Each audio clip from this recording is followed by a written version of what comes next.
Total Smith here. Make sure y'all subscribe to my boy Downtown Deuce ASAP. Come on, man. Destination restoration.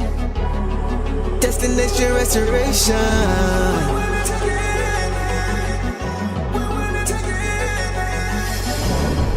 Destination restoration. Destination restoration. It's our time. Can you feel the elevation? We on a mission on vacation. Time to create that separation. Championships and motivation. 313 need no explanation. Miss me with all that conversation. We ready for that confrontation. Counting down to our destination. The final destination. Together all the time together. It's us against the world, it don't get no better. We turned it around, that was the beginning.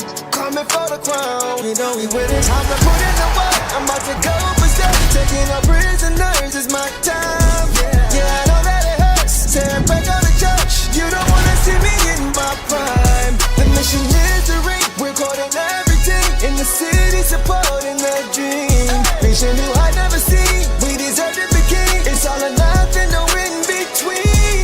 The clock is ticking and I hope you're listening. Don't touch me cause I'm sizzling.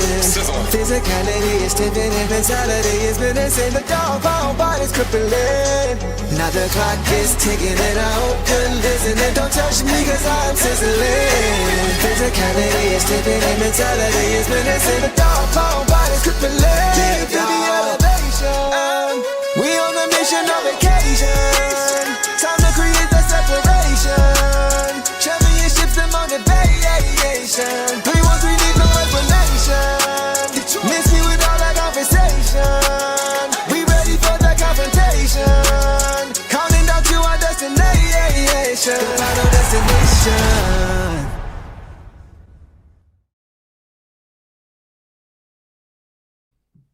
What up, though? Welcome back to another episode of the Downtown Deuce Show with the boss.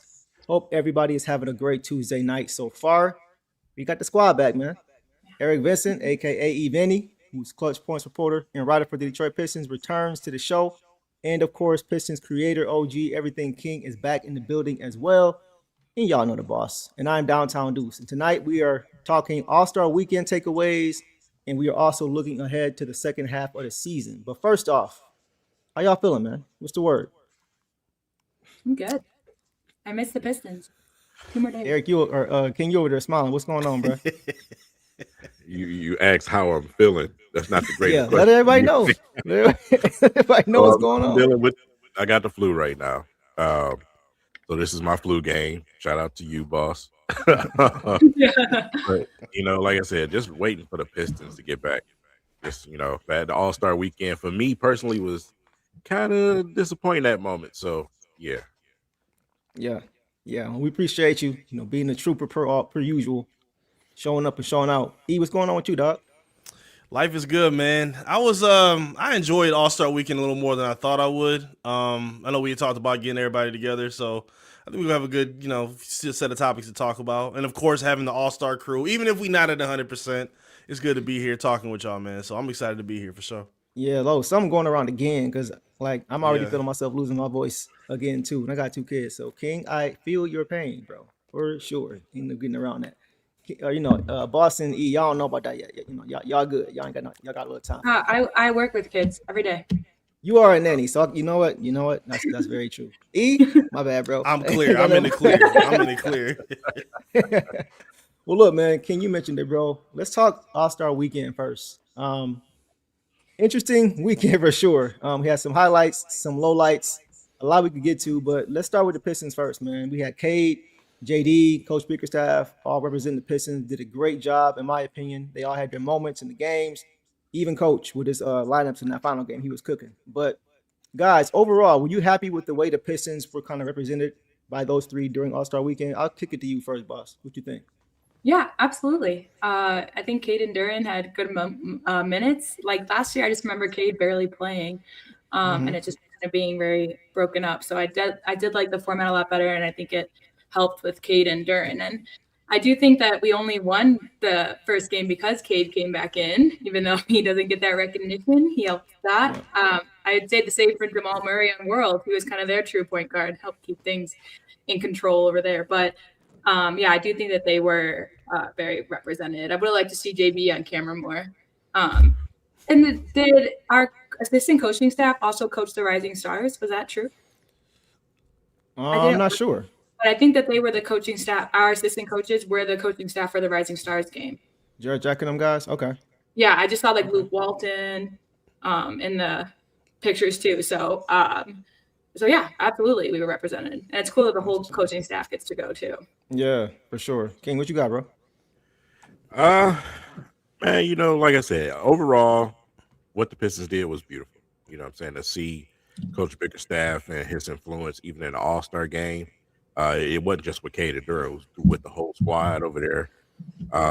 And, you know, like I said, just the presence and the way that we handled ourselves in the media, especially Cade, I was pleased, man. I was very pleased. Yeah. E, what you got, bro? Yeah, I really liked it a lot. Like, it was really cool knowing that those three were going to be included all on the same team. And I liked the layout of the teams, how they had them, from how they had the young guns, you know, playing for Stars, the OGs on the Stripes, and then the international players. And I love how the Pistons played. Something to me, I remember even when Cade had the Rising Stars contest his rookie year, I just love seeing him bring the ball up in control and watching everybody kind of defer to him. I just like seeing him in control because it shows that he can do that with anybody, and he's gaining that respect from the OGs, from the other stars, from his teammates. Like, I just think that shows like the kind of, you know, credibility that Cade has built at this point. JD, you know, crashing the glass, Ant throwing him lobs, you know, everybody kind of looking for him to get active in the paint. And, you know, even some fouls he had, like even like some fouls that JD had, I think Mr. Burner phone, Kevin Durant got blocked at the rim by Cade. Like, it was cool seeing them. Oh yeah, I gotta go first on that. So yeah, it felt good to see them, you know, implement their style, like the JB Bickerstaff style, within the All-Star game. I mean, people keep talking about it was Wemby that brought out that energy first. I mean, I don't disagree, but I also think the Pistons had a lot to do with that as well. So, I mean, for me, I love seeing all of it from what their control was in their production. Yeah, I agree. I like what you said about K too, because like the things that he does isn't always loud, but it's impactful. He's not getting all these chase down blocks and stuff like Wemby was getting, but the defense that he played, I thought he was just really impactful in that game. And it's funny you mentioned how he can play with anybody. We saw it as early as the Rising Stars game when he was a rookie. His first season, right? He came away with that trophy. They won, and he came away with the MVP of that. And we saw when he had talent around him, didn't matter who it was, he was going to get the job done. And so to your credit, he just shows he can do that. I like, too, how they were trying to bait him in the media. Somebody asked him if he had a message for the old heads after beating them. And he was just like, no. But then he was just like, well, you know, he just gave the right answer. He's like, we appreciate having him out there, you know, that kind of thing. But you can see already, they're already trying to, they see he's become one of those guys now. They're already trying to see what they can get out of him as far as sound bites. So he handled it well. He just played it off like, nah, bro. Nope. I do want to clarify. So our coaching staff was with the Rising Stars. They were celebrity coaches, but our coaching staff was who like practice with them before the games, which is really cool. Okay. Okay. Yeah, that's cool. I didn't know that. Yeah. All right, cool. We'll leave that there, guys. Let's go to some of the events in the All-Star weekend. Let's start with the All-Star Slam Dunk Contest. Not much for me to really say here. Shai Johnson of the Heat, who I did not know previously, he walked away with the trophy. He beat San Antonio's Carter Bryant, who I was not really familiar with either. But once again, the slam dunk contest, right, for sure. It was kind of like a snooze fest, bro. It just didn't stand out to me. It was very underwhelming. You saw Jason Richardson's son getting hung by the backboard and just all kind of crazy stuff. So what do you guys think of the dunk contest? Should the league do away with it completely? That was a question I wanted to ask you guys. Or is there hope for the dunk contest? Let me come to you first, E.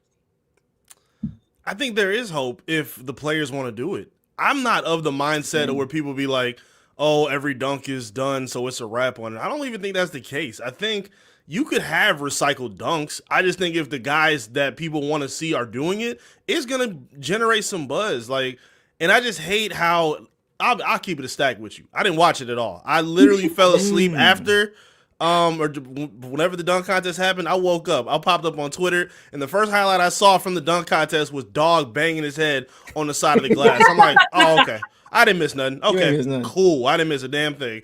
So yeah, I did watch it. I didn't go back looking on highlights, nothing at all. Like I don't like where this contest has gone. It used to be a thing where it was kind of like a rite of passage where young players could kind of have it as like their welcoming party of, hey, I'm about this too. Like, we saw it with Kobe, we saw it with Jordan when he was younger, Dominique Wilkins, even guys like Jason Richardson, Desmond Mason. Like, it was a lot of guys that stepped up and used slam dunk contests as their launch point to their career. Right. And I think now it's turned into like this like court gesture of entertainment where the stars like, oh, impress us with these young unknown guys. Like, I'm sick of it, bro. Like, I want to see some stars. There's some recognizable names. Like, you can still have it be interesting of a Ja Morant, a Zion, even a guy like Trey Murphy at this point in his career. Like, yeah. I know he did it before early in his career, but I think if he did it now, I think it will have a lot more credibility. But these dudes, no disrespect to them. Like, I know I'm not trying to do the Charles Barkley just dunk on what's in the league now, but people just genuinely don't care, unfortunately. And I think they need some bigger star power to sell this event. Okay. Yeah, I'm gonna come back to that, but let me get you first, King. All right. Now, in no way, shape, or form am I trying to be funny or anything in that manner. Not trying to start anything either. I'm laughing already. Right. Dr. J, Michael Jordan, Kobe Bryant, Vince Carter, T-Mac. The chain link was broken with LeBron, man. Nope. I agree. LeBron's fault, I agree. Everybody after LeBron didn't want to do it anymore. He's right. It's his fault, man. He's right. No, seriously. I feel like he was trying to get me to come back at him. I agree, bro. I ain't got enough for that, dog. Listen. The stars got to be in it, bro. The stars have to be in it. That's just, as a fan, you fantasize of seeing your best player, your favorite player in the dunk contest. I want to see a Zion. I want to see a Anthony Edwards. You know what I'm saying? I want to see that type of thing happen in the dunk contest. And until they do that, I think we're going to continue to have this problem. You seen a guy like Mac win it for 3 years, but let's be honest, he's not even really a legit NBA player. You know what I'm saying? Right. So unless you're bringing some guys from the outside, then I don't know what we're going to do. Yeah. Okay, boss, take off, and then I got something for that too. So my idea for that, again, I think it should be stars because, like you said, you didn't really know anybody. I have an idea where every team nominates one person from their team to participate. You get one dunk per round. It's cut by half each time, and that way you're only doing like 4 to 5 dunks total, but they get progressively better. And then it's a multiple. It's like maybe a 1 hour, 2 hour event. So then they get the viewership they want, and we get to root for someone on our team doing the dunk contest. I would want Ron, probably. Right. Actually, I would want Wu, but I understand if he doesn't want to because he's 31. But man, even if Asar had like put together a dunk package. Right. And then teammates nominate them. Your team nominates you. That would be how I fix it. Because then everyone knows you. And even if you're a young guy, maybe the team nominates their young guy. Right. So, just to help them get some more opportunity for more people. Yeah, I like that. And then, that. It just goes down by it cuts in half each time until you get down to like maybe the final 6 or final 5, and then it's scored a little bit closer. So they gotta try something. I wouldn't be mad at that idea. There can be an incentive. Wait, it's only one problem, boss. Okay. You think guys are being confident enough to do it? Well, so here's the incentive. Well, the confidence is like you should be. Just go have fun. But the incentive should be something like, I think they did this a few years ago. I forget which sport, but like they donate $100K to your team's choice of charity or to a local charity in your community or for your team. Like make them win something. It doesn't have to necessarily be a cash prize back to the player and the team, but it can be an incentive. So then you got your city rooting for you to get this money. So let me ask y'all this. I think that's a great idea, by the way. Thank you. King, the guys you mentioned, right? And I just want to get you guys' opinion, like just realistically, and just kind of take a second to think about it before you say what you think you would say. But you mentioned the guys, you mentioned Dr. J, you mentioned MJ, Cole, right? All the legends, right? And you mentioned kind of when it stopped. Do do you guys think if social media existed back then, that even if a little bit, there would have been more reluctance on those guys' part to participate? Because social media, being able to see every mistake you make like that. We just talked about KD with his burner account, how you just on the court, he just blending in, but everybody saw he was on his phone on the court. Do you think, even if just a little bit, that may have played a part if that existed back then?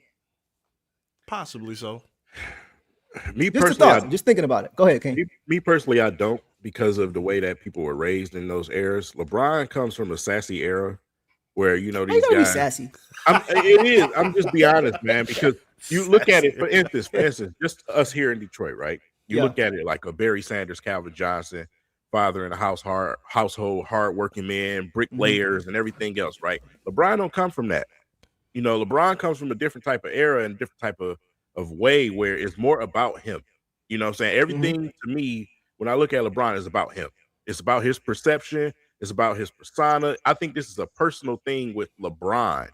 And LeBron didn't want to be embarrassed if he lost. Why? Because he's still being held up to a certain standard to be better than Michael Jordan, to be better than Kobe Bryant. So if he fails at a dunk contest, that adds more to his I guess his haters to say, oh, you're not like Michael Jordan or you're not like Kobe Bryant. I think he didn't want to deal with that personally. And the reason why I say that is because that was the main thing with media during that time. You know what I'm saying? Once he said he was going in and they said he said he wasn't after that. That was the media thing. The media, they felt the same way, you know, I did. I thought it was a personal thing. It's like, I don't want to go out here and not win and have another scar against the reputation of being the greatest. You know what I'm saying? I think that's what it is. I think it's a personal thing with LeBron James. Okay. I can see that. And you think because of his influence, it kind of impacted the rest of that generation? Okay. I think that's fair. Go ahead, E. I think your point is valid though, because I think now, like kind of to what King was saying, I think even outside of LeBron, I think a lot of guys look at their brand just as important as competition. The guys in the 90s and the 80s, they cared about competition. It's not to say they didn't care about their brand, but social media also didn't open the opportunity for people to have the brands that some guys have now. Like dudes like Kelly Oubre could have a brand now just because of social media alone. Like it's just a different time now. Like people are in different kind of microscopes and atmospheres. So I think there is something to say that maybe social media could play a part. But I think maybe due to, like, again, how King's saying, like how a lot of guys were raised in terms of competition back then, I think guys truly wanted to compete. And there are some guys that still do represent that, but they still look at their brand and their identity as, you know, as just as important instead of it tipping, you know, one way of the scale. So I think there is something to that to speak on with social media. Yeah. Okay. How about you, boss? You think that make any difference? Yeah, I do think it is. I think it's the immediate feedback and the multiple angles and the slow-mo, because we had highlights back then. Still watch it again, but it's the immediate feedback, and then it's on every sports page possible, and it's slowed down, and it's from all angles, and it's still there. They're still doing more angles the next day. They're saying film from the stands, you know. So I do agree with that, but also at the same time, like you got LeBron posting, "This is the best day of my life," blah, blah, blah. You know, like these guys will post cringe stuff anyways. Like it is about confidence, and it sucks that social media has played a role on, again, a certain image. But I feel like if every player or most players just embraced what they did and what they didn't do, then it'd be a lot chiller. Like if most guys could just integrity, like just admit when they did something wrong and be like, "Yeah, I blew that." Whoops. I like what Complex said too. The personal athlete's brand has sanitized the game, and I think that's important. That's something actually Lindsey Hunter said to me. He said, before, our game was our brand. It wasn't the other way around. Yeah. And now you can have a brand without really having accomplished, in my opinion, enough at that level. So I think that's the difference too. Go ahead, King. Another thing, man, if people haven't seen it, just go and look up when Michael Jordan was talking about this situation, because he hit the nail right in the coffin with this situation. And it is more about how these athletes today, they don't have to earn anything. Everything is based off of potential and everything else. Back then, you had to work for things. Mike did a dunk contest against Dominique while he was building the NBA. You know what I'm saying? While he was going, you know, they were trying to branch out overseas and do all of these things. So, like I said, for our superstars today, and you have a guy like Anthony Edwards who says, "I don't even want to be the face of the NBA." You know what I'm saying? So that type of mentality today is just totally different. Back then, guys were trying to push the league out, grow the league, represent themselves in a certain type of way. These athletes today, they don't represent themselves like that. And then you see just from the guys that are in the dunk contest, you see this nervousness of failure. That's why you got guys running into the backboard. That's why you got guys going and doing silly dunks that or not even remembering the rules because their mind is so stuck on failure. Yeah. And I mean, I just want to add on to that because I thought you brought up Anthony Edwards, and he's kind of who I want more guys to be like. He's not PR trained. He's not trained for social media. He just says what he wants to say. Sometimes it's out of pocket. It's hilarious. But I'm telling you, like he would go dunk, and if he missed it, he'd be like, "All right, whatever. I got better things to do." He'd go into a positive. Talk to Obama, just go talk to him. So that's how I would prefer more guys to be. It's like when you carry yourself like that, because not a lot of people love Anthony Edwards, and he says he doesn't want to be the face of the NBA, but he just tells it as it is. And that's the whole, like you said, sanitizing. He refuses to be. So no, I agree. Both.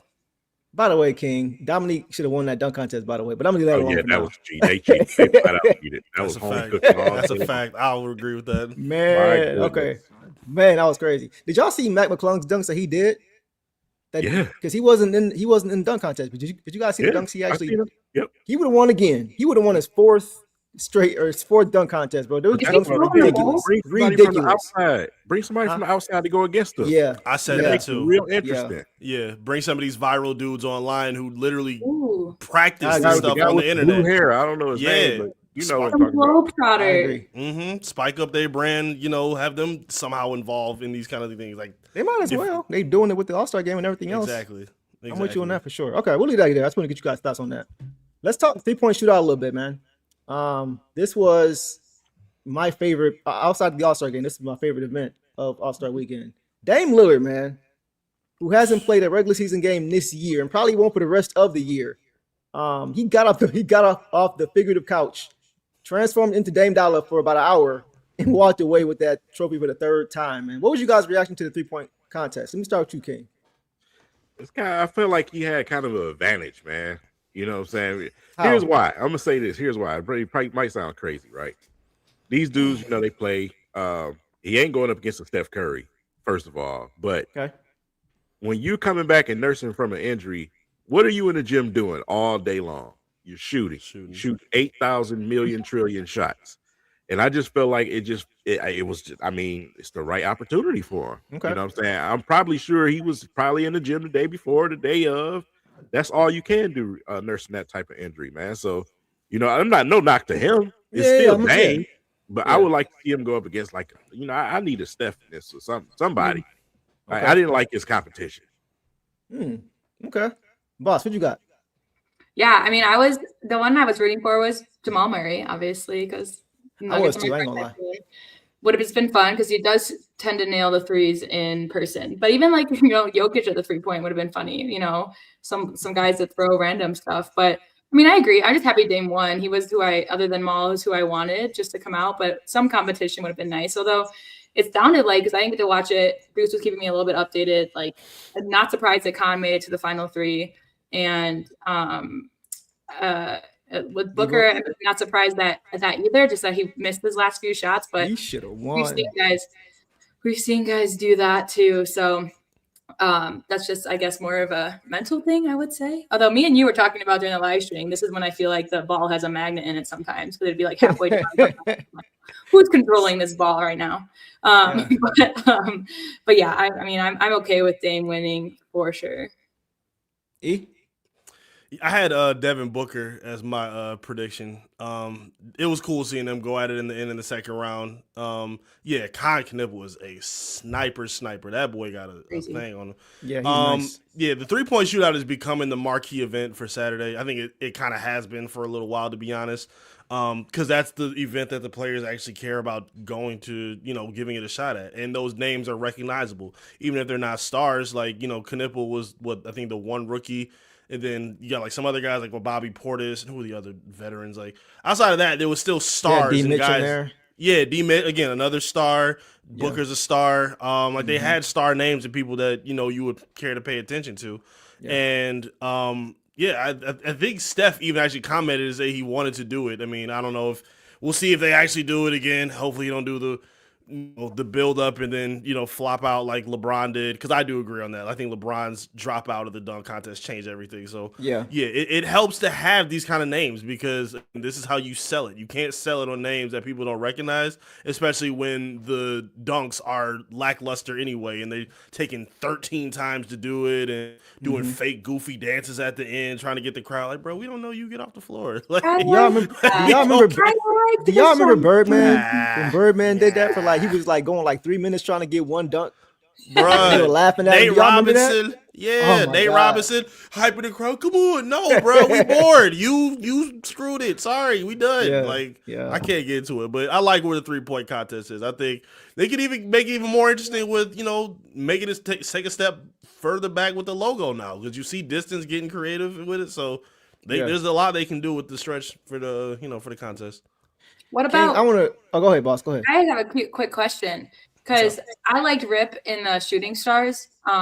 What if they brought back some veterans for the 3-point contest? I would love that. Some retired guys. I would love to see Ray teams. Allen. Do teams. That would be fire. What if Steve Kerr was in there? Steve Kerr, Reggie Allen, Reggie Miller. Who else would y'all want to see in there?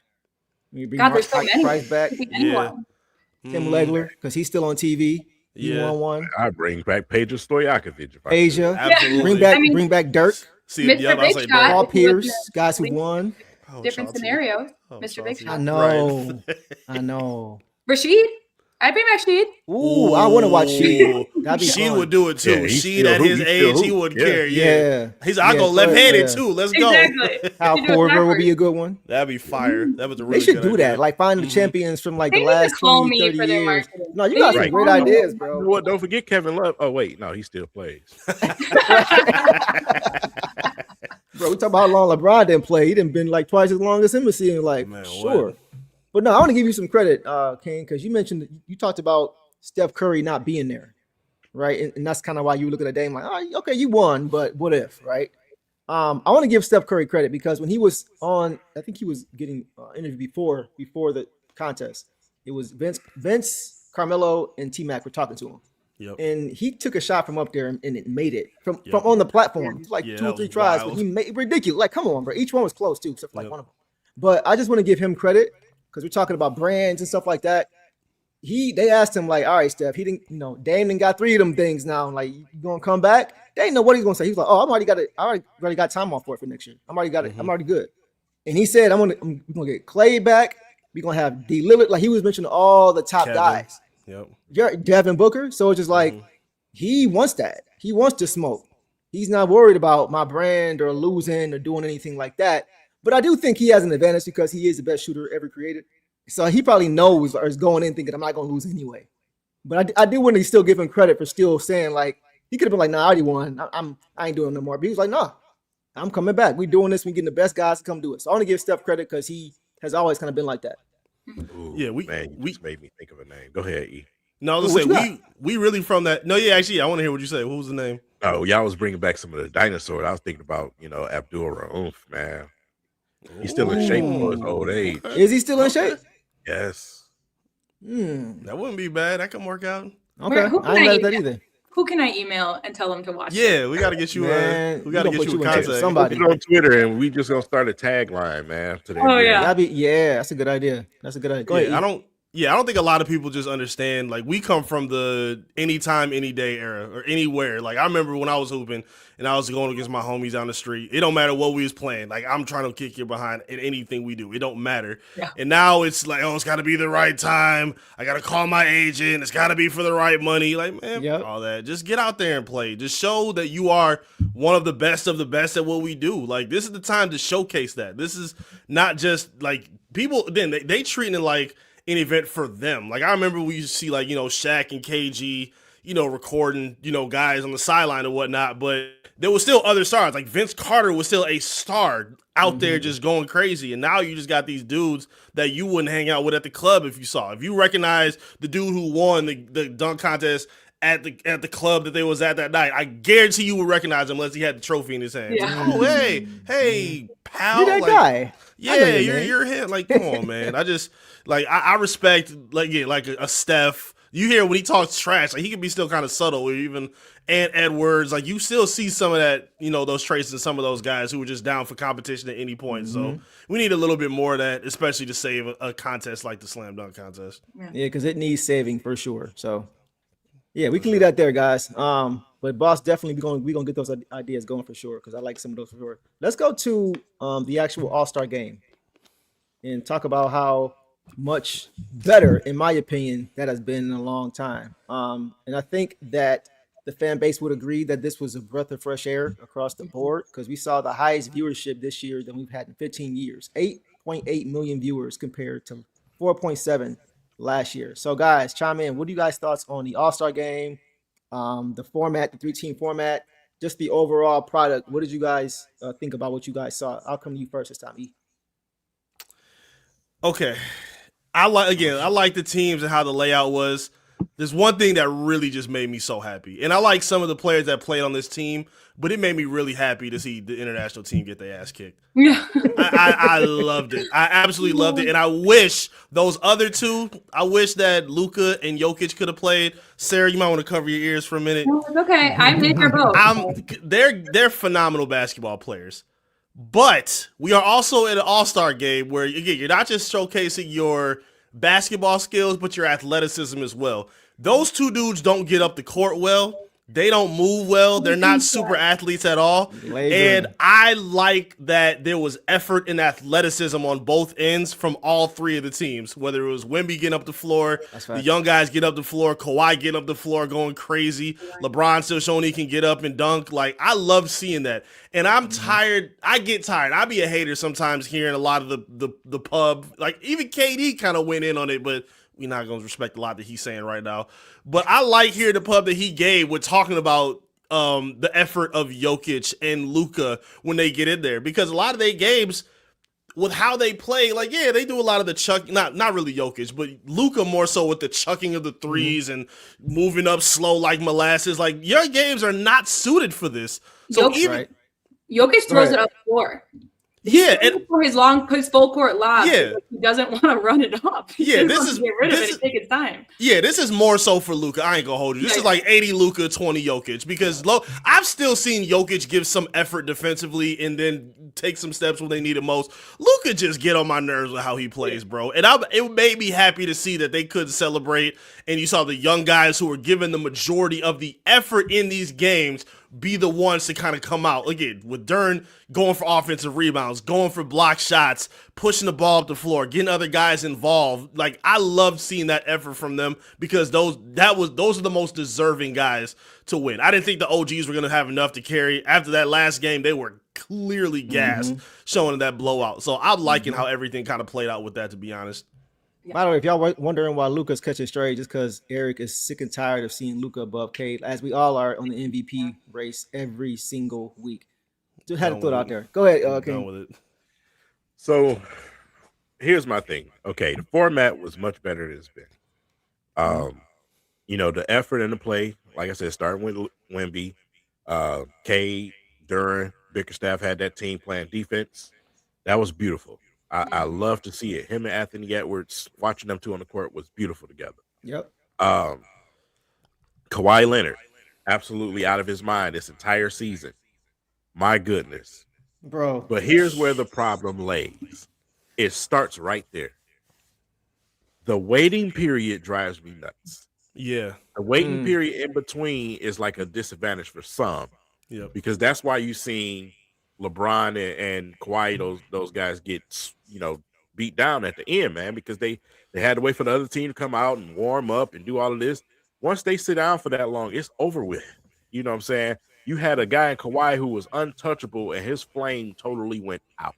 Yeah, that's true. So for me, it's a nice format. It's a great format. It's a good way to push the competitive edge, but it's the end result that I'm kind of worried about. Is this going to be a continuous thing? Because we're always going to have stars in this league that are a little bit older than a lot of these young guys. So I don't want the young guys to always have an advantage. You know what I'm saying? Yeah. I want, these guys to be able to keep that rhythm going, man. So if it's not East or West or World versus US, then I'll take this format.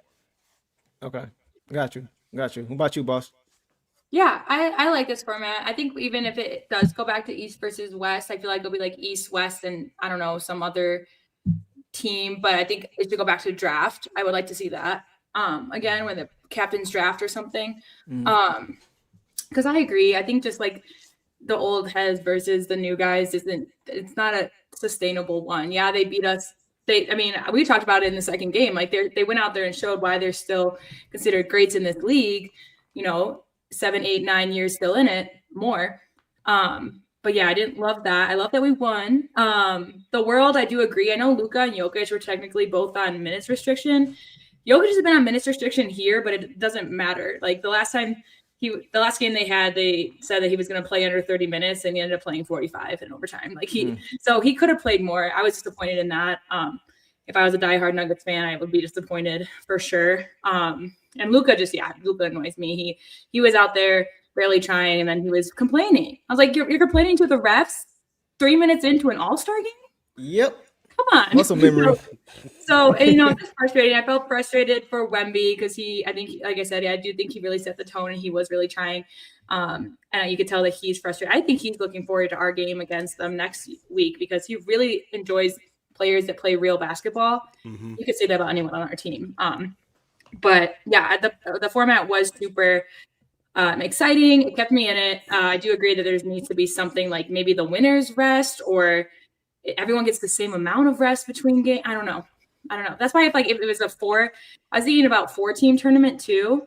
It's something that they could incorporate. Again, we can incorporate guys that are out of the league. It could be a draft that's just a mix of people too. I think I would like to see WNBA players in it, honestly, as well. I wouldn't mind that. So there's some things that can go with it, but the tournament, just like, and I think it wasn't even the layout. It was just like the wanting to compete. And so even if it is East versus West next year, if they want to compete, it will be exciting. So I don't know if it's expensive or what, but that's my thing now, boss, because it's like, here's my thing. I love the competition. I'm just wondering what was the motive behind the competition. If I had it my way, it's going to be East versus West. East, the beast of the East versus the best of the West. That's how I would like to have it. But how would it have looked if the world came away with this win? Well, I think a lot of the pride that we got from these two, the stripes and the stars, I think that came from, no, we ain't about to let them beat us here, bro.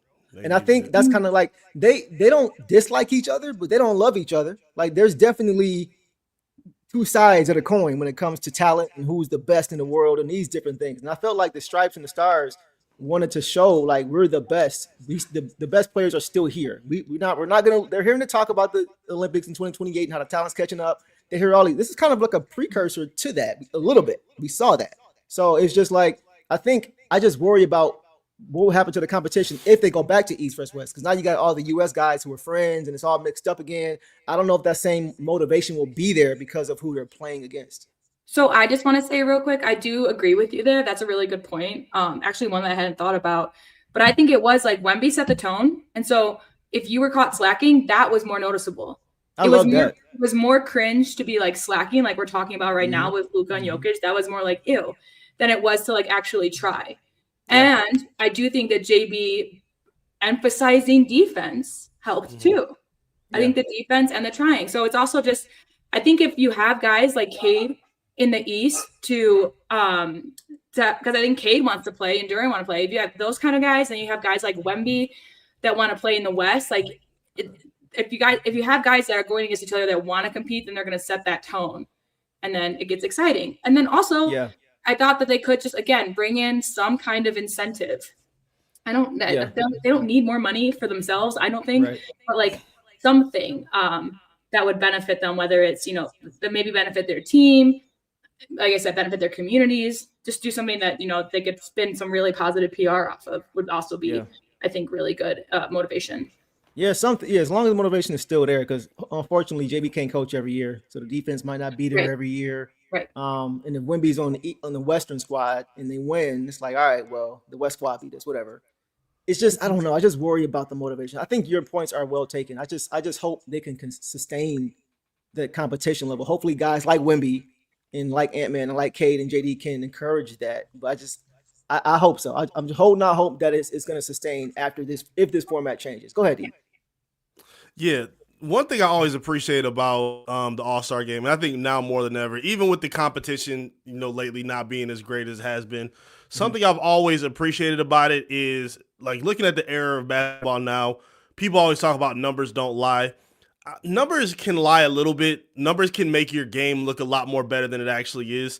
And when you're playing amongst the best and amongst the best athletes in the game, they can be exposed. And I could throw Luka back in this conversation. Like, it's other guys who rely on their numbers instead of actually playing basketball. And again, when you just flop into a player, you get to shoot 100 free throws a game, a la Deni Avdija, your numbers look pretty good. But when it's time for you to actually step up and get locked up by Kawhi, or you playing against some of these real all-time guys, you get exposed for who you are. I think people have kind of lost the ability to judge talent as a whole because now they can look at a calculator and a spreadsheet to tell them the story. Like, when you have these real players that are giving effort and they're actually playing, strategic plays and moving the ball and trying to work to be cohesive with other guys, that shows you how great they can be. And numbers don't always tell that story. So I've always appreciated that, and I think it means a lot, especially what we just saw in this new format for guys now. Mm-hmm. You over there staring, King. What up? Man, I've built my entire YouTube career off of that very statement you just said. Stats lie. They lie a lot of the times, bro. Yes. Everybody is a statistician these days. The first thing they do is open their phone. Well, he was this, he wasn't efficient, this plus minus and all this crap, right? Yep. Yeah. Eric, give me the voice real quick, Eric. Give me the voice real quick. Plus minus, guys. So I need to get a button for that. Go ahead, King. It's horrible, man. It's horrible. The eye test. What are you seeing with your eyes? You know what I'm saying? You know who the best players are out there on the floor. Did Brunson play? Yeah. I think he was serving water, chucking up some shots. He might have been doing a little something. He was I didn't see a whole lot. He missed some layups. I saw him miss some layups. Yeah. He probably was standing up under. He probably was standing up under the bench playing with toys. So anyway, but like I'm saying, man, all the foul baiting and the stats, man, miss me with that. I want to see the best players in the world with my eyes, man. Oh, man. Yeah. Look, I mean, Deuce and I even pointed that out on our live stream. We were just like, look at how Brunson hasn't even had one head whip because it's not part of his game. Mm-hmm. He only adds it to it.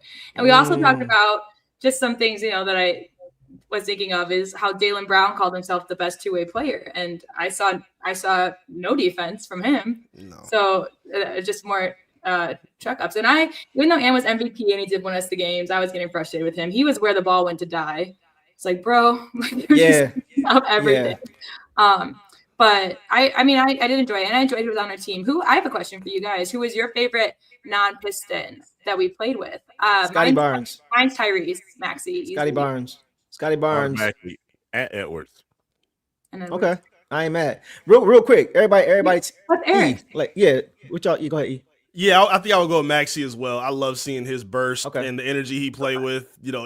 He smelled blood with the OGs. Oh, y'all tired? Yeah. We ain't tired at all. He said at the end, we young and turnt. LeBron for that layup. Yeah, he said we young and turnt. We gonna show it. So I love the way Maxey was playing. Okay. I agree. I love his game. King, why did you say who you said? At Edwards? Yeah. Clutch, big time shots. On both ends too. Steals. Fearless, steal. And like I said, if I can't pick Cade, it's always going to be Anthony because those are my two favorite players in the entire NBA. Okay. Why? Because they're number one, their attitude, and they play both sides of the basketball. Right. Even though Cade plays on what I consider a more MVP type level because he does multiple things. Mm-hmm. Man, Ant just is the closest thing I can get to a Kobe or Brian type, Kobe or Michael type of attitude. I agree. And he backs it up. You know what I'm saying? So I like that. I have to send you the video. My when I was there, I was at the Nuggets game where he got ejected. I got front row seat. He was yelling, "What?" And he's all buzzing, but it's like, I mean, he was clutch. And he did make it, but there were a few shots that I'm just like, just let someone else have it. It's funny because everyone's like going around like, oh, he's shocked he won MVP. He was not shocked. No, he was trying to win it. You can see he was trying to win it. It was his goal to get. I was mad at Cade though. And in the last game, I was Oh, like, "Hey, shoot the ball, stop passing." Yeah, Yeah, He Yeah. had a was legit chance to just devastating. take it and run with it, and man, that lob off the glass that he threw Yeah, like the I'm like, last bro, 3 that's minutes, the bro. ball. What Oh, was yeah. that? Just lay it up or dunk it, dog. Yeah. Well, that's like That you was said, He was deferring a lot. You could Yeah. see he was just You trying to said- get everybody else involved. Go ahead, boss. you said Scotty. How come Scotty? Because I remember him getting the 3 that advanced us. Because at first I was mad at Duran because he had it in the. I didn't realize it was for the first to 5 points because Duran had a wide open. I was like, why are you passing it out? Yeah, that was Yeah. crazy. But Unfortunately, when I watch basketball now, you ask me why Scotty. yeah, but I'm sorry, I'm continuing. Why Scotty? Okay. Because what I remember was him throwing terrible passes the entire time. He did it. Unfortunately, like when I watch games now, whether it's a regular season game or a preseason game or all-star game, I watch it like I'm watching the Pistons. So I saw how many defensive plays he made in that game, how Yeah. big he played on the boards Deep against way Wemby. candidate. Like he was battling in that painted area. He covered up so many defensive mistakes. I mean, the game winner is cool. Like I'm not expecting that from him, but I just saw how locked in defensively he was and how impactful defensively he was. Even though it kind of gave me Asar vibes watching him. I think he's a little bit further offensively than Asar is, but it was just like, wow, he's doing a little bit of everything every Yeah. single game. So that was what stood out to me with Scott. That's why I picked him. I like Scotty. He's one of my favorite players in the league. But I was just curious because when you said that, I thought of his game winner and then terrible passes. Like the Early really he was bad- struggling. the Yeah. really bad passes. No, you're right. So- Yeah. Early. Yeah. Who do you Yeah. think was our least best player? The least player. I'm gonna go with Chet Chet. Holmgren. Because Chet he was was just staring at useless. the ground half the time. Chet was useless. Absolutely. he blew Scotty was too. even He trying to blew get him too the much ball either. too. Yeah. I've told Deuce about this. Maybe I wonder if you guys agree because I'm just curious because it might just be me being a hater, but I think that Chet got paid and I don't think he's going to try anymore. I think that he's hit his ceiling. I don't see that. That's hilarious. I Why- just think why playing should behind he two lose? All He's cashed out Stars and already. Jalen He Williams has a and multiple Shai. $100 million contract. He's with the best team in the league. All they do is win, So I just feel I like think- he's asked to be Chris Bosh. He's asked to be Kevin Love. He's asked to be the third of that big three when before that they were way more than that. Kevin Love grabbing 20 rebounds a game and Chris Bosh being the guy. I'm not gonna say that yet. I hear what you're saying, but it's just kind of hard when you're the third wheel and you kind of just gotta fit in when you got two all-stars who are better than you ahead of you. See, I don't think it's hard for him. I think it's easy. He got the max contract. He got what he came to the league for. And his team is winning. So why should he have to try harder? And he's so inconsistent in other games too. That's like what I feel is like I think about B-Ball Paul, who's on low money with us, and he went this offseason and got stronger and bigger and is ready all the time. I don't see that mentality in Chet. And a lot of guys in the league maybe don't have that mentality. But I don't see Chet progressing quickly. If he progresses, I feel like he needs to go to a bad team or OKC needs to be losing and not in the playoff run. That's how I feel. Go ahead, King. I think Chet turned out exactly like I said he was before he got drafted. He turned You out said exactly it. like that. Going back to You know, 2021, 2022. Yeah. And the difference with him and Wemby, just from last year to this year, you notice the strength and intensity. Mhm. You know what I'm saying? The muscle build on his body. Yeah.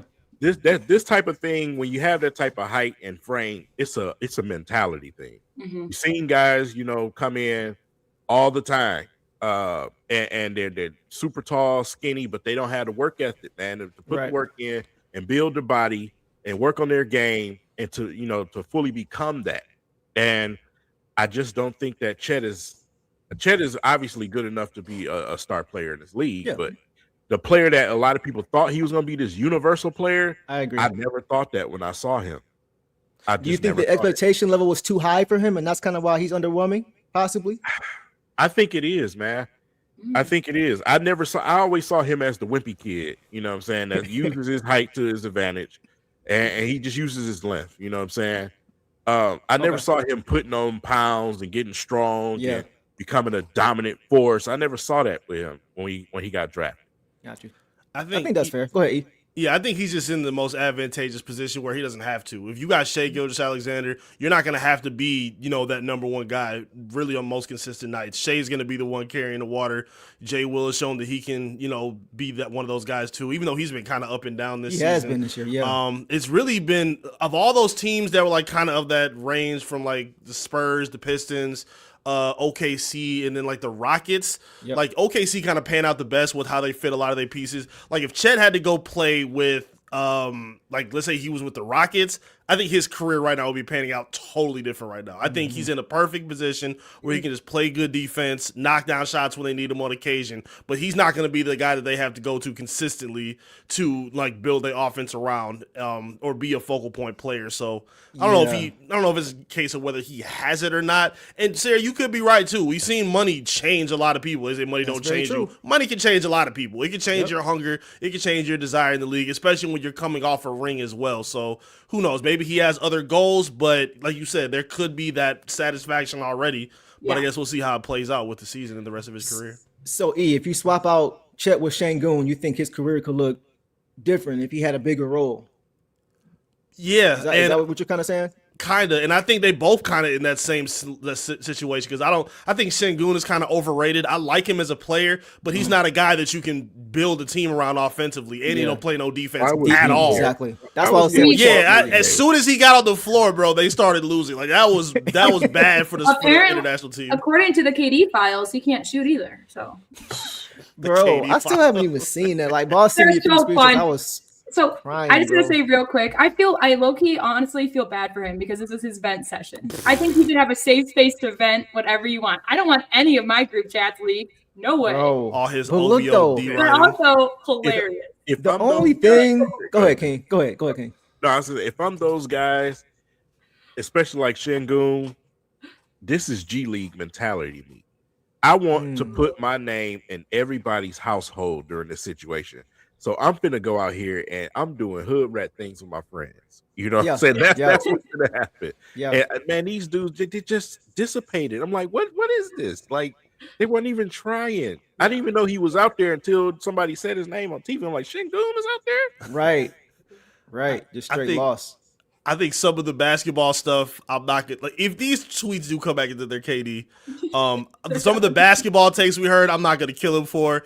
It was the Drake D-writing that he did that put it over for me. I'm like, okay, bro, now you really need to like, bro, what are we doing right now? You sit up here DMing to do it at 3 a.m, talking about Drake's your daddy. Why didn't you respond to Kendrick? If you like, bro, why? You the main one who be talking about Stan Wars. You acting like a whole stand right now. What are we talking about, Katie? Like that is so embarrassing, bro. I'm sorry. The funniest part to me was that he called out Shams for being on his phone during the game. The game, and then 2 days later he's on his phone before pregame, before the All-Star game. It's like, come on, bro, pick a side. It was kind of like when he was after the whole Miami Heat thing happened, he was saying, man, what happened to going at everybody? Why we all getting together? Why don't we just go at these dudes? And then here he goes to Golden State a few years later. It's like, come on, bro, pick a side. That's one thing with Katie. Just pick a side, bro, and just stand literally, up. That's bro. the only thing with Katie. Or stand on it, like you said. Even if those, like talking about Jabari, this, however you felt about your coach, you've never had the perception of being a good leader or someone that like handles adversity well. So seeing these tweets come out make them look more believable because at no place you've been have you been regarded as a good leader. So all this stuff looks true on top of the weird behavior relationship you have with Drake. I don't respect anything that I'm seeing for Kevin Durant at this point, bro. I'm losing my mind. He's another mama's boy with a phone in his hand, bro. He is so sensitive, bro. I've never seen anybody so sensitive in my life. He takes offense to everything. Everything. Yeah. What do you mean? Thank you. But I do agree with Eric though. Like the basketball takes aren't that bad because you're allowed to have. Like I think he said something negative about Steven Adams. I'm like the angel in the league, but like that's just his personality. Basketball, Steven Adams, I could get frustrated with. So it's like a vent session. But it's the other things in between. They're like, bro, what? Right, just go be a man and tell them. Get off your phone. Yeah, talk to them. Bro, you went to the finals with this man. Why are you saying anything bad about him? Right. What are we doing? Exactly. He's in a position where no matter where he goes, he gets booed still in OKC. I don't know if Golden State would still boo him. Brooklyn still boos him. Phoenix is probably going to boo him. Houston's for sure going to boo him when he gets out of here. Like, bro, you burning all your bridges for no valid reason, bro. Like, I don't get it. Yeah, so we'll leave it there on KD. It's easy. No, we coming back to you, KD. We'll give you a break for now. We'll give you a break for now, my guy. I'm tired of this, dude. We'll see how long we go until it comes back up. We need Deuce to read the files before we can get into it. Oh Yes. man. Okay, so next show I will have You're been gonna briefed like 'em. on the files. And You're gonna like them. I shared the Reed Shepherd slander. That's the only one I always take. Reed Shepherd. Oh yeah, for sure. I was Reed Shepherd went 3rd overall. I ain't going down that. Okay, I ain't going down that rabbit hole. Let's talk about Kawhi Leonard for a second, guys. Can you mentioned it, bro? Vintage Kawhi Leonard, bro. That what we saw Sunday was what we saw when he came here and gave us 55. Dude just could not be guarded by anybody, bro. And I still feel like when he's healthy, even at 34, I still think he is a top 5 player in the league. Even at 34, bro. What was you guys' reaction to what Kawhi did, bro? Like some of the stuff he was doing was just insane. Insane. I mean, whoever want to go first. I'll just say real quick because then I gotta hop up real fast. But I fell for the troll post on Reddit that said that we got him during trade deadline. I fell for it, and then I saw that and I was like, oh my god, like that was beautiful. Kawhi deserves the respect. Like he's just so. I loved him on the Raptors. I don't really know what's going on. I think I told you, like, this is just a distraction from his legal things. Like, you know, they're like, Kawhi's still good, you know. But yeah, he definitely still deserves all the respect he gets in the league. I mean, he was popping. It was actually insane what he was doing. And we've seen it before because he did it to us. But but now twice, basically, he's done it to us. So, yeah. E, what you got, bro? Or King, whoever. Yeah, man. Ethical hoopers will always have my respect. And see the way that Kawhi was able to do it, again, with his regular season All-Star game, he's just an ethical hooper. He's not out there BSing and dragging ass. He's out there playing ball and showing that he can still be competitive. Again, I've been super impressed with how he's played in the regular season. And then to carry that over in the All-Star game, in your building where the fans are, you know, pumping you up and giving you love, it was really cool to see him become that focal point. Like, if they would have won that last game, he's easily the MVP just off that performance alone. But still, just to steal the show, you know, in the manner that he did, which was again the international team when he went off, right? Mm-hmm. Yeah, so like it was still cool to see him do that, man. I got a lot of respect for Kawhi. Again, a guy that came into the league not really known as an offensive engine, has expanded his game so much to one of the most elite players we've ever seen on both sides of the floor. I got nothing but respect for Kawhi Leonard. That's real. King, what you got, bro? For me, I call that man the lunar eclipse. That's what I call him. Every so often, we get this unstoppable version of Kawhi. You know what I'm saying? We seen him with the Spurs and disappeared for a little while. Then he came back with the Raptors and disappeared for a little while. And now he's back again. You know what I'm saying? So this guy is an absolute android, man.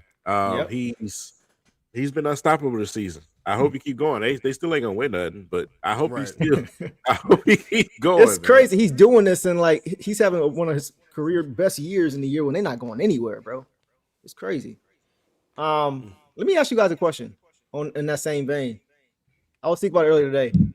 If you guys were a GM, right, and you can have one of these two guys for one season, who would you rather have between 2018 KD and 2019 Kawhi?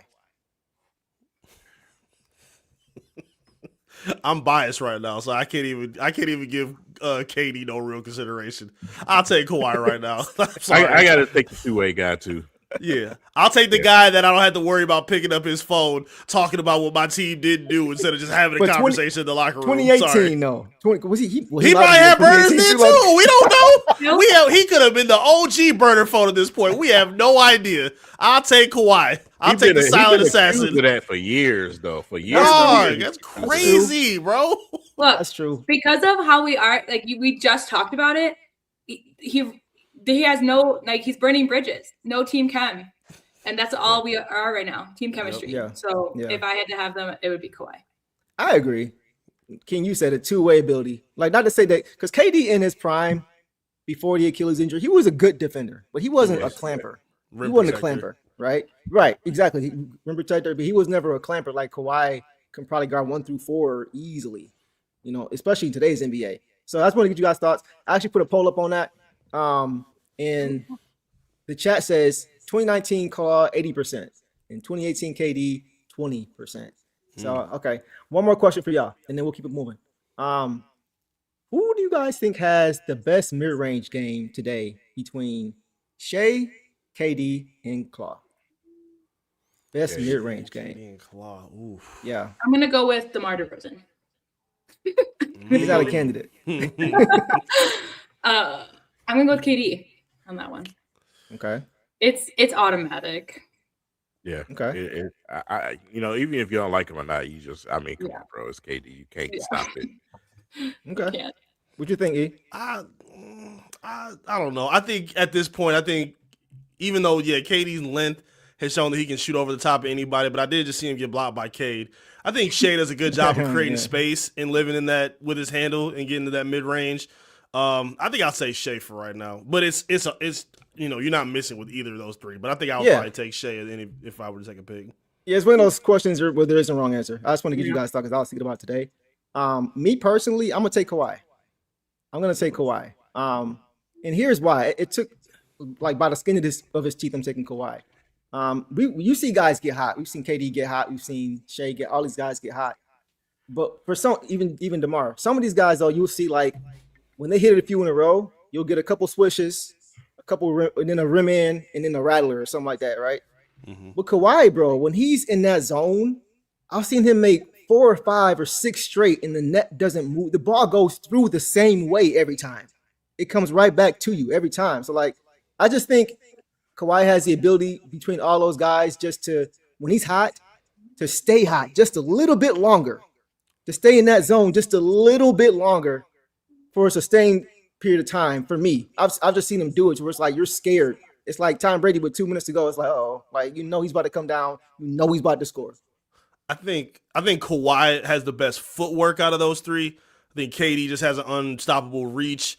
And I think Shai's handles, are better than all three. But I think the footwork of Kawhi it's Kobe reminiscent to me. I love the way his feet move in terms of making the shot. So I'm not mad at that at all. I'm not mad at that. Yep. And there's like too, like, go ahead, King. Go ahead, get in there, bro.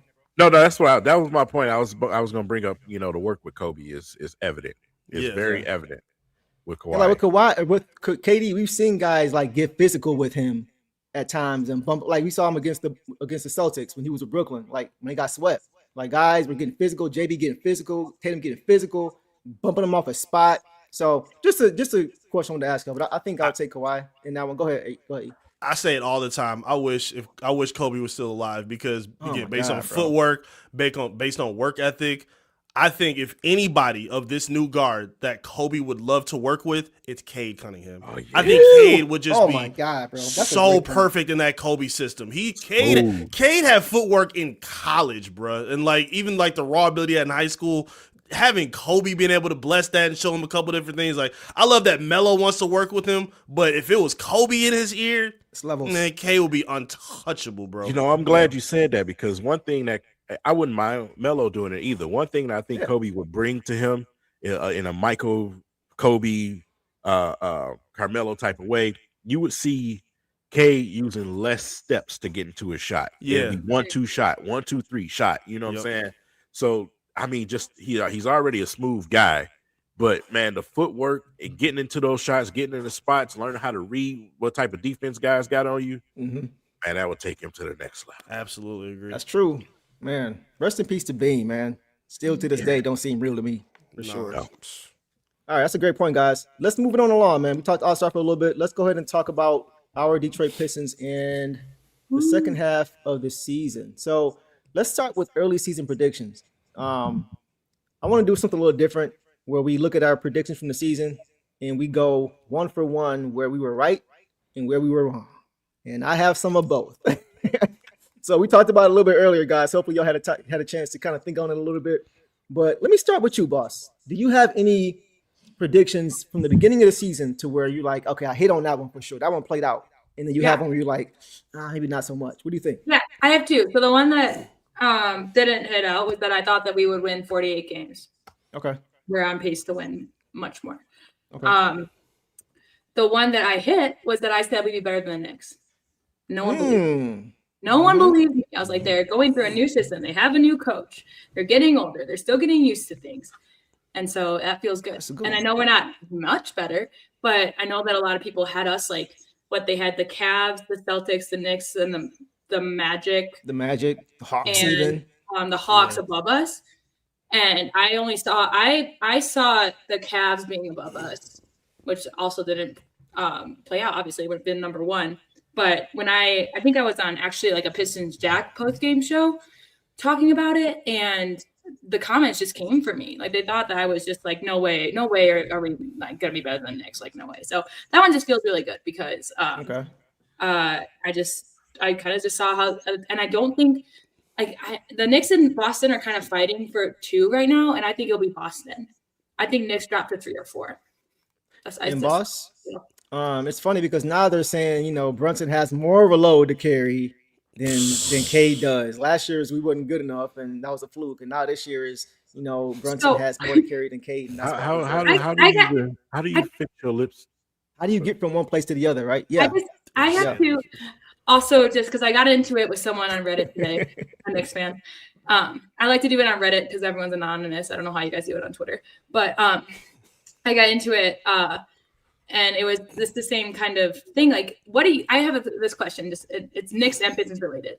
Which is more of a letdown? If the Pistons turn, so 2014, or not, sorry, 2014. My gosh. 2 seasons ago, we had 14 losses. And 1 season, we got to the first round of the playoffs and lost. Kind of a letdown, still impressive. I think it's more of a letdown to have your team continue to get to the playoffs and never get there. Never win. That's a big letdown. 100%. You traded. The Knicks should be more. I'd say the Knicks should be like they talk to, at least on Reddit, they talk to us like we're like, oh, like you guys are just a sorry team. You never win. Neither are you. And if you're my team, I mean, we talked about this too, dudes. In the 2000s, when we went through that streak of getting to the Eastern Conference Finals 5 times in a row, and it's like, oh my God! At some point, just 6 times, just get there. That's how the Knicks, you know, it's frustrating. I'm more proud of us our turning around. That's like if we are a second round exit, which we'll talk about, but I think we'll go even further. Yeah, that's still an improvement from last year. The Knicks have yet to improve, and to carry all this load, you're literally signing everybody. Alvarado's there now too. You have Sohan for defense. One guy isn't going to change their entire defensive identity, but okay. And so they don't have more of a load. They've added more people to take that load off. We have the exact same load. We have the exact same people. Right. Yeah. Right. I agree. My Knicks Pistons fan. Yeah. You didn't go ahead. No, I was like, you didn't trade all those pieces for Cat and for Mikal Bridges just to not even get to the NBA Finals. Like, they need to win. That is their expectation. There is still a little bit of house money that the Pistons can play with just at this year, just because they haven't made that splash move yet. Granted, would it be a little disappointing if they don't get as far as the ECF? Maybe, but it's not a failure if they don't get to the finals this year. The Knicks have to get to the finals as soon as possible. They don't have a lot of time. You're 100% right, sir. Yeah, it don't help when James Dolan, the owner of the Knicks, is saying, "Yeah, we should win a title this year." So some seats is getting warm over there. I have to remind you guys too, Jalen Brunson hasn't signed his extension contract yet. So they have to. They got to go now. Buttloads if they want to keep them. Yeah, go ahead, King. Like I said, that's just he hit hit it right on the nose, man. The move that they made is not for a team to be competitive and get better. No, that was the team to do it. Right. You know what I'm saying? For us, we're just starting. Yes. And we're the number 1 team in the East. That is frightening. It is. The rest of the teams in the East. Yeah. You know what I'm saying? Yeah. And for me, where I missed this season, I would personally say is the Boston Celtics. I thought they were done. It's looking like Tatum might come back. You know, after the statement that we seen last week or 2 ago, it's a real possibility that if he comes back, now we got another person that we got to deal with when we see Boston. Okay, but where I feel like I kind of hit is the win total, the win margin. I felt like we were going to be the best team in the East, and that's why I went 60 plus wins this season, man. Because like I said, and I got the Pistons going to the finals. I didn't expect to say that. I said conference finals, but I got them going to the fight. I don't see nobody in the East beating us. I just don't. And honestly, I gotta give you some flowers, bro. As much as I hate to do it, because between last year and this year, as far as predictions go, you've been the closest I think we've had. You said 40 last year. I said 35, and you said because everybody was saying 25. Remember we start before last year started. Yep. We get 25. Nah, bro. I said 35, and you said 40. I was like, wow. And then this year you said 60. I'm like, huh? So I gotta give you credit because you were pretty accurate with those.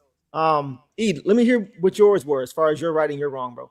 Yeah, my wrong was definitely their placement right now. I was definitely one of those teams. I didn't think Orlando would be better, but I did think that the Knicks, maybe the Cavs, and I think I picked Boston. I thought Boston was going to be a lot better than people thought they were going to be. Okay. What? Because of Derek White? Yeah, I thought they were going to be pretty good. No, I didn't. You put it right there. No, it is what it is. I didn't know the Pistons defense was going to be as good as it was this year. I think they've just taken another step. We've seen guys stay healthy, and then Duran's breakthrough offensively, I think it's just changed a lot for them.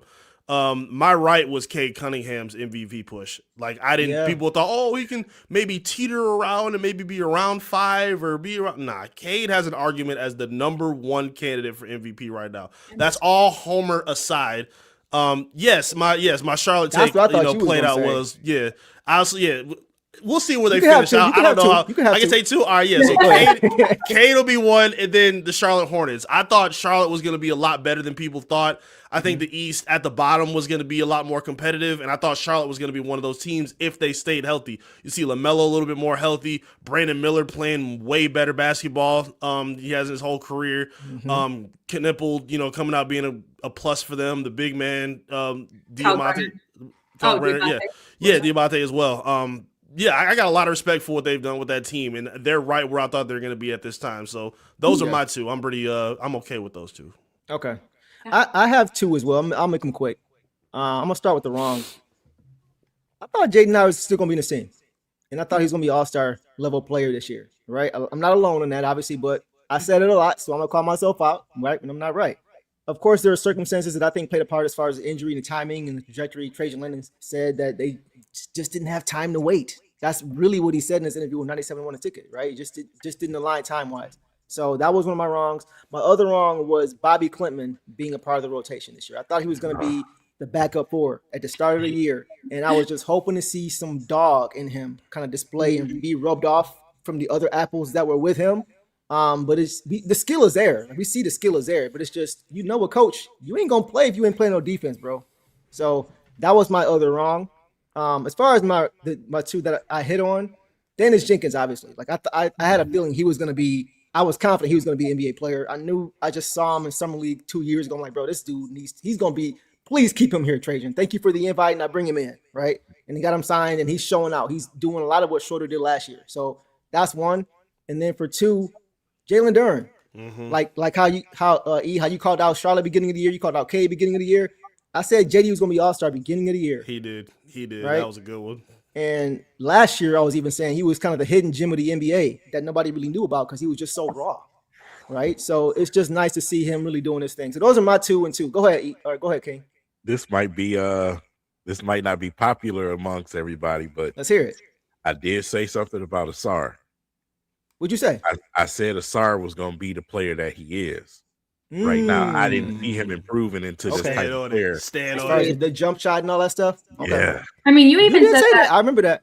You reminded us of it, I think, in the last roundtable when we were talking about how Asar was being used as a ball handler and all this stuff. And, we weren't ready for that. And you repeated that. And I agree. I think that's kind of been his confidence changer, his defense first. And then he looks more confident in all of his roles now that they were trying to push him into faster. So, yeah, that's a good point, bro. Now, there is still time for him to grow. We're not saying that, everybody. No. We're not saying that. But he's just saying based on this year's projection. He like, I don't know. Because I think the guys who would kind of start off like him as just defensive-minded guys, and then I kind of get mine where I can. Like Kawhi showed those traces kind of early. Jimmy Butler showed those traces early. We ain't really seen no real consistent traces. Like I see somebody saying he's going to be an all-star. I don't see it, man. Again, I think he's closer to being a glue guy than an all-star. And I think that's okay. Yeah. Like, defensively, he's there. There's no question. But you got to have something consistently offensively. And I don't think he really gives you anything irreplaceable on the offensive end right now. So I think that's a really good point.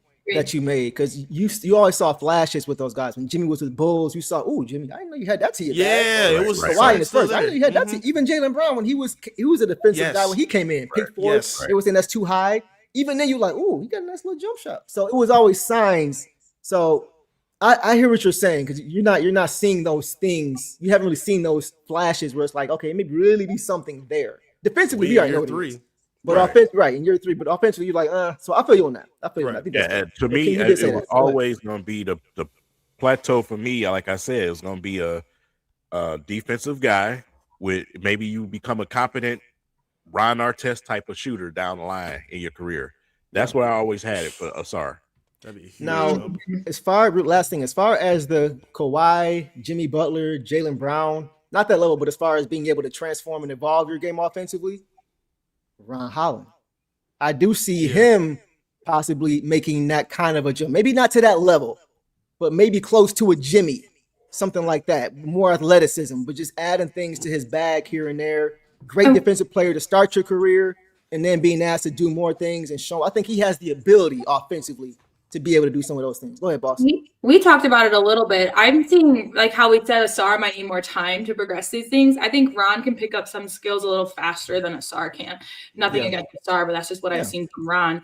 And I do think like he's made, he'll shoot a 3 every now, and sometimes he'll go 2 for 4, and sometimes he'll go 0 for 3 and they're really bad. But he's making better decision making on when to take those shots. Like if he's wide open, he'll take it, and he won't take them in crucial times, stuff like that. I think his decision making on the court has gone a lot better. I think that's just going to help because he has the traits of confidence and decision making right now. Like he has both. Like he's being confident in what he wants to improve on, but he's also making those decisions at the right choice and not being detrimental to his team, So that I do think that he will. I agree with you. I think he will turn a bit more offensive.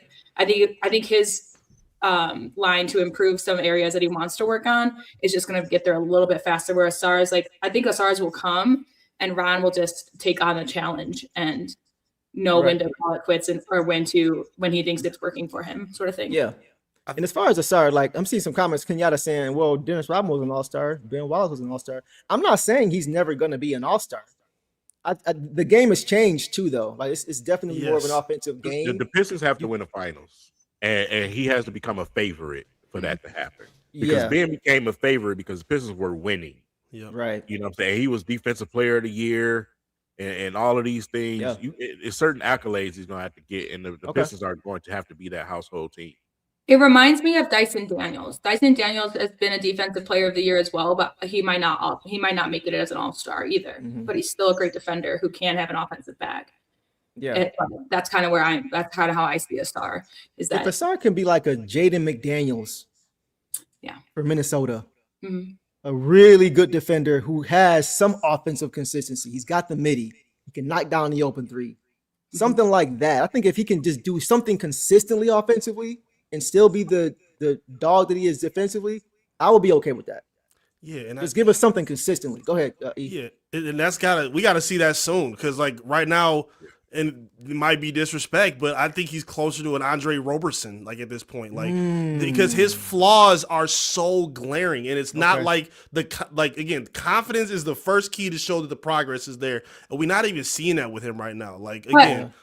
I will say, do you think the last few games we have, because I think he's gotten better. Oh, he's been locked in. Yeah, it's kind of been more of a flow since I would say since the start of the year for him. Just like I would say since the start. I mean, maybe I shouldn't go here, but since the end of the trade deadline, the flows kind of come for LeVert too.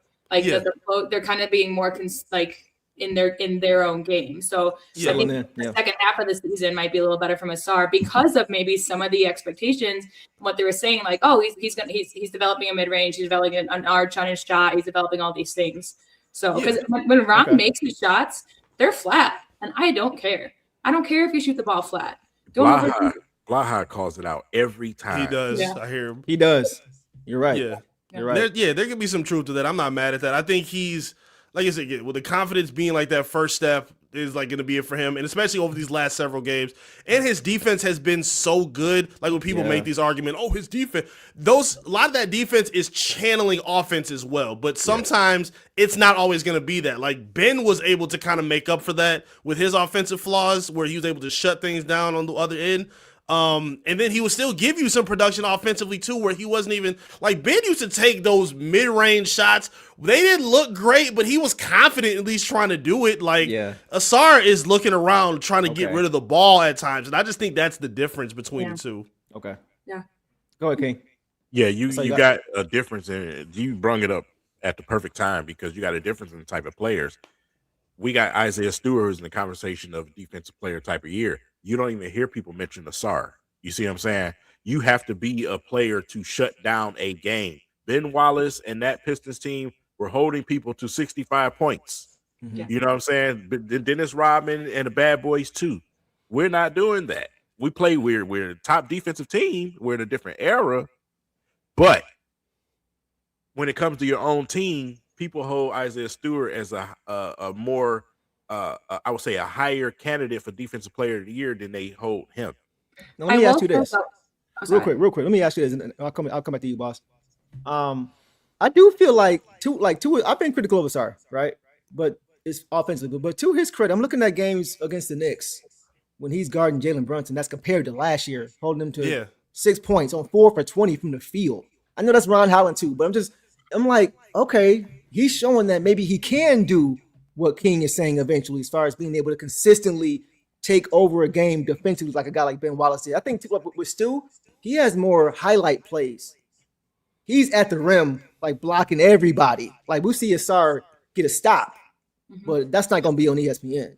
I personally think, I still think Stu is the better defender all around, but I just feel like Asar kind of gets lost because it's like he's not making those highlight plays. He's holding guys to a terrible percentage a lot of time, but it's not eye-popping.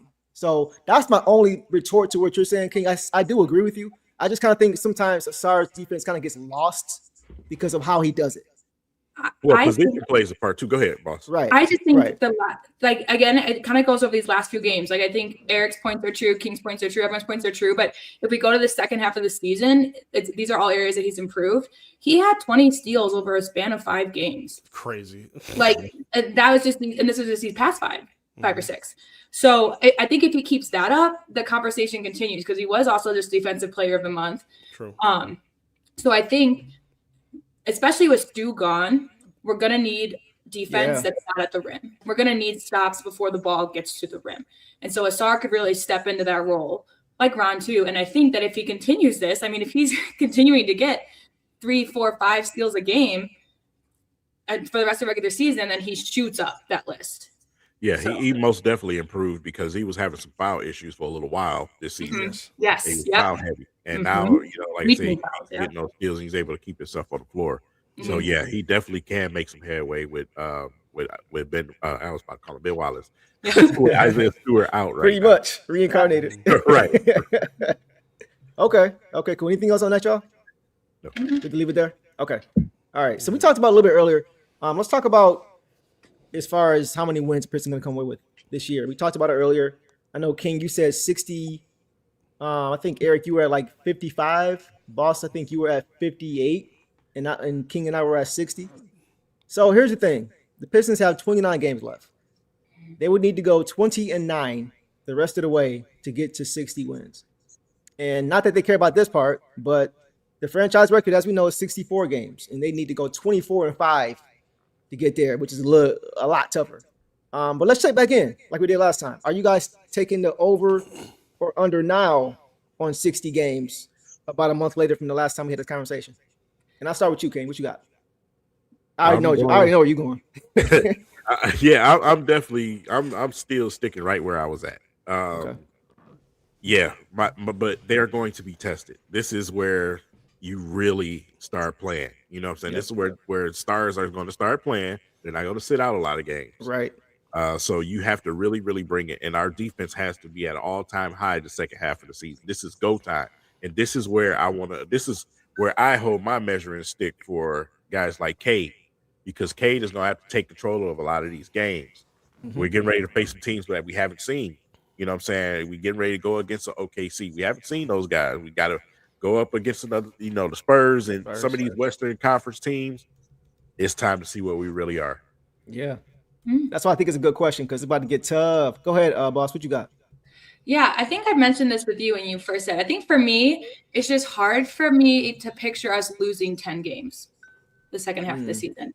Like, so that's kind of where I'm at there. Like, it seems like, to win 20 more is kind of like a lot, but to lose 10, I think is more of the thing that's throwing me off. So I stayed at 60. Oh, I had 58. And then the last time me and you talked about this, which is when we brought that up, I had us at 60 even. And so that's where I'm going to stay.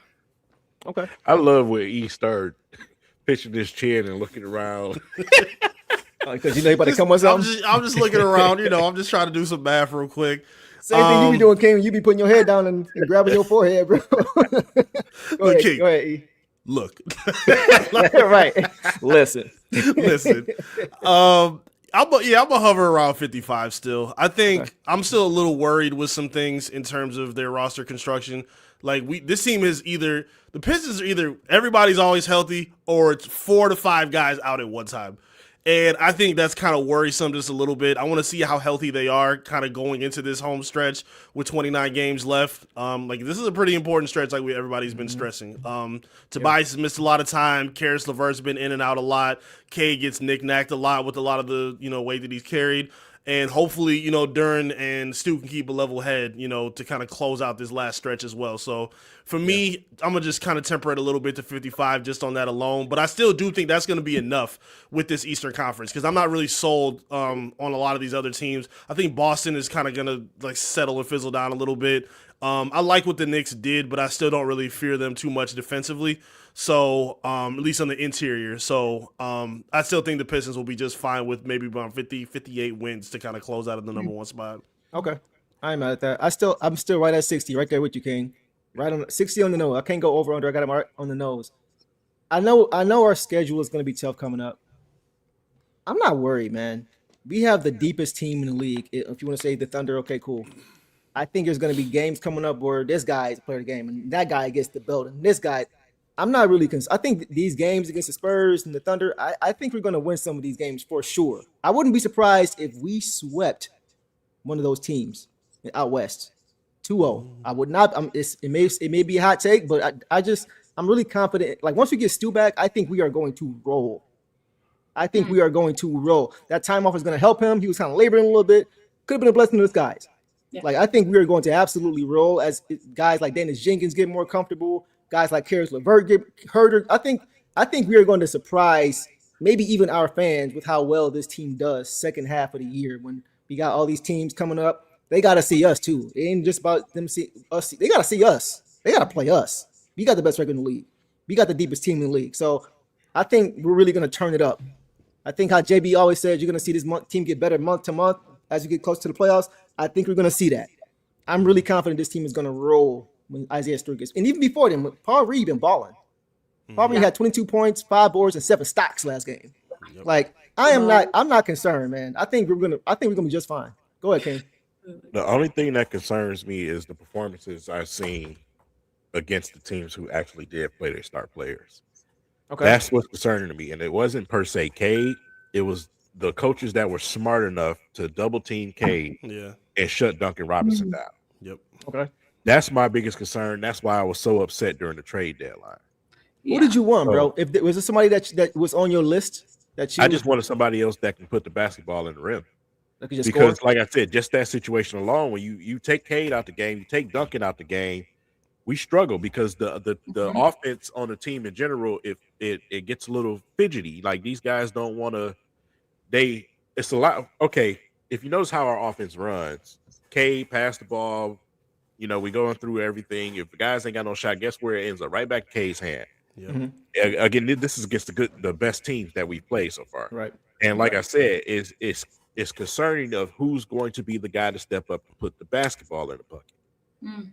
So when we didn't do anything in the trade deadline, that's what concerned me. Gotcha. Yeah. So that's where I said, Trajan, this is, this season, you kept it consistent. You said what type of season it was going to be. Yep. I'll give you that.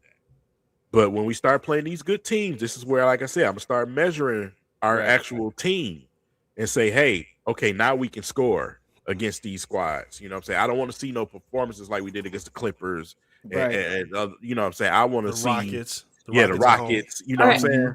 I have a King, question for King then. Unless- go real ahead. quick, boss, and then I want to hear your question.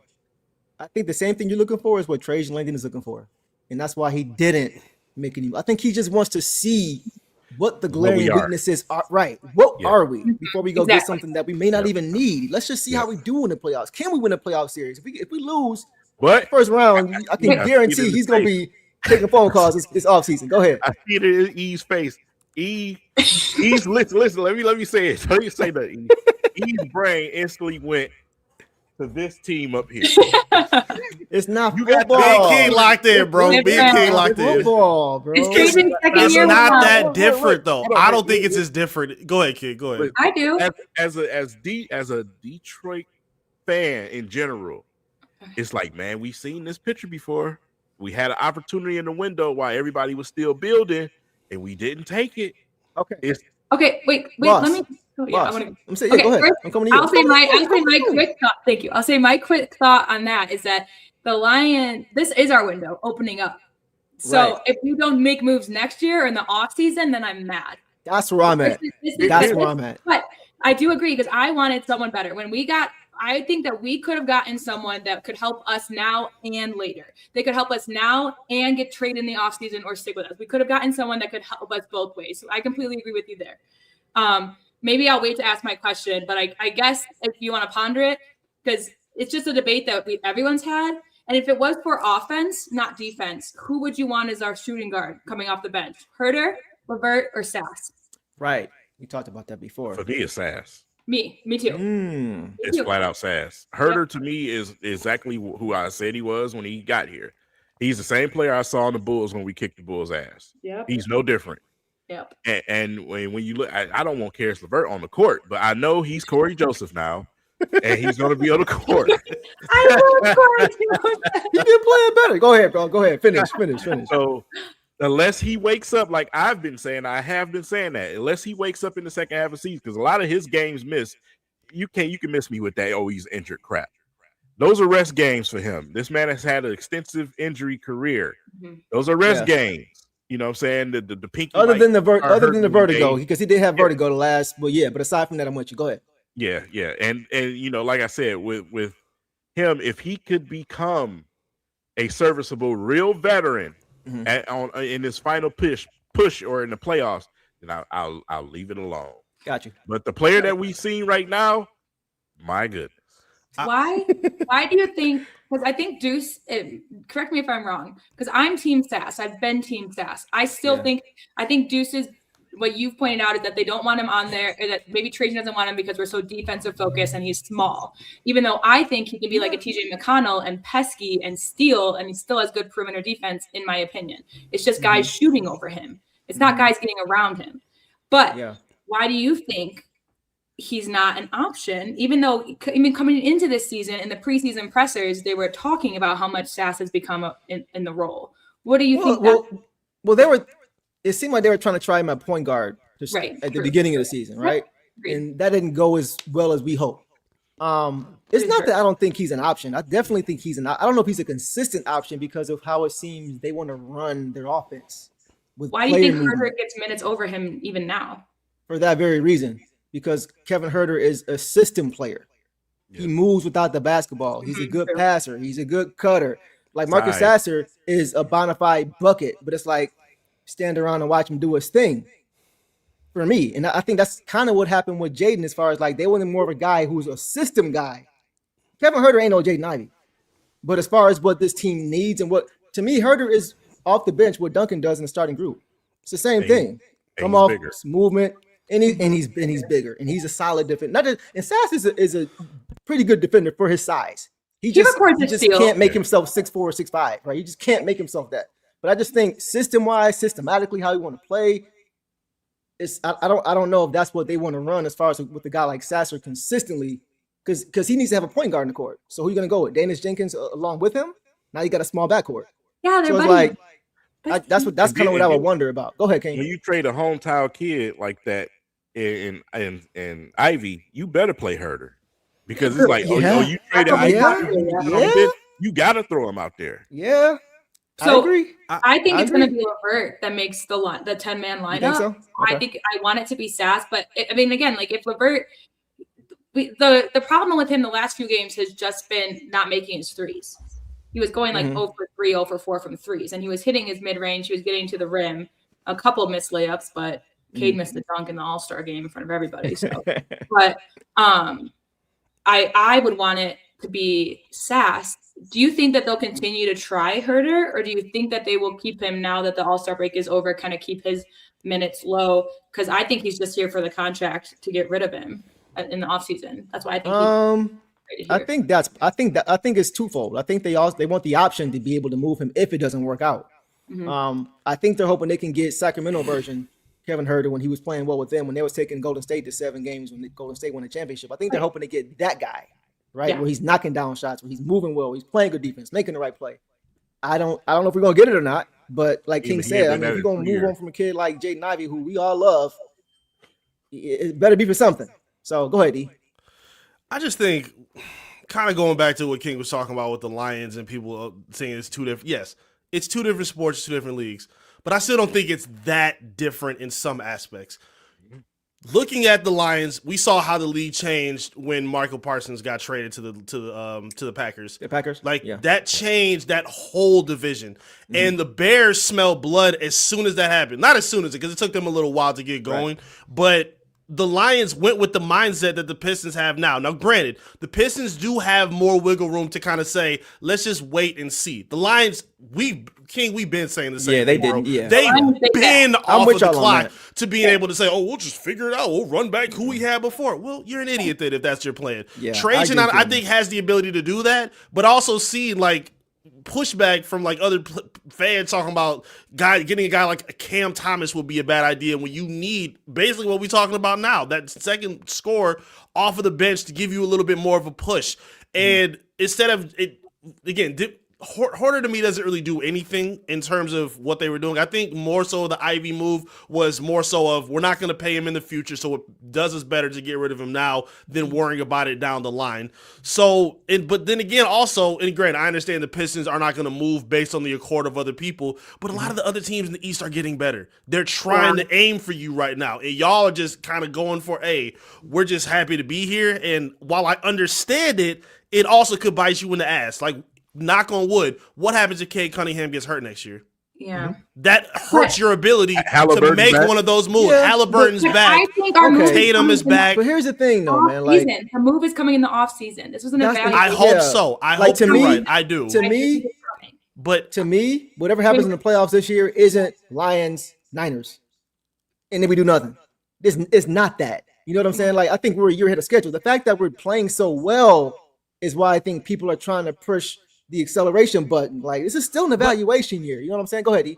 But my thing is this too. It's also not me saying go get that megastar to go at it. Gotcha. I'm just acting like I'm just saying some of those finite moves can change things. Like Dennis Schroeder was the big ad last season, and he's not a superstar, but you saw how important and big he was in that New York Knicks series. How big and important he was in the second half of the season. Like, it doesn't always have to be like what Cleveland did again with James Harden, or going to get Zubac for Indiana, which I thought was like a fantastic move for them. Like, just those little things can change a lot for their future. And I think we've seen a lot of these moves of the Pistons just saying, hey, we're just going to shuffle things around to keep the books right for the offseason, and we'll see what happens.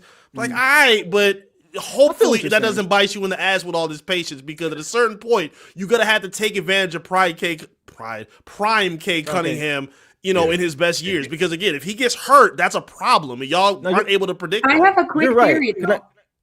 If I can say it real quick. Go ahead, boss. Go ahead. I just have a quick theory. I think that Trajan is, again, we're a year ahead of schedule.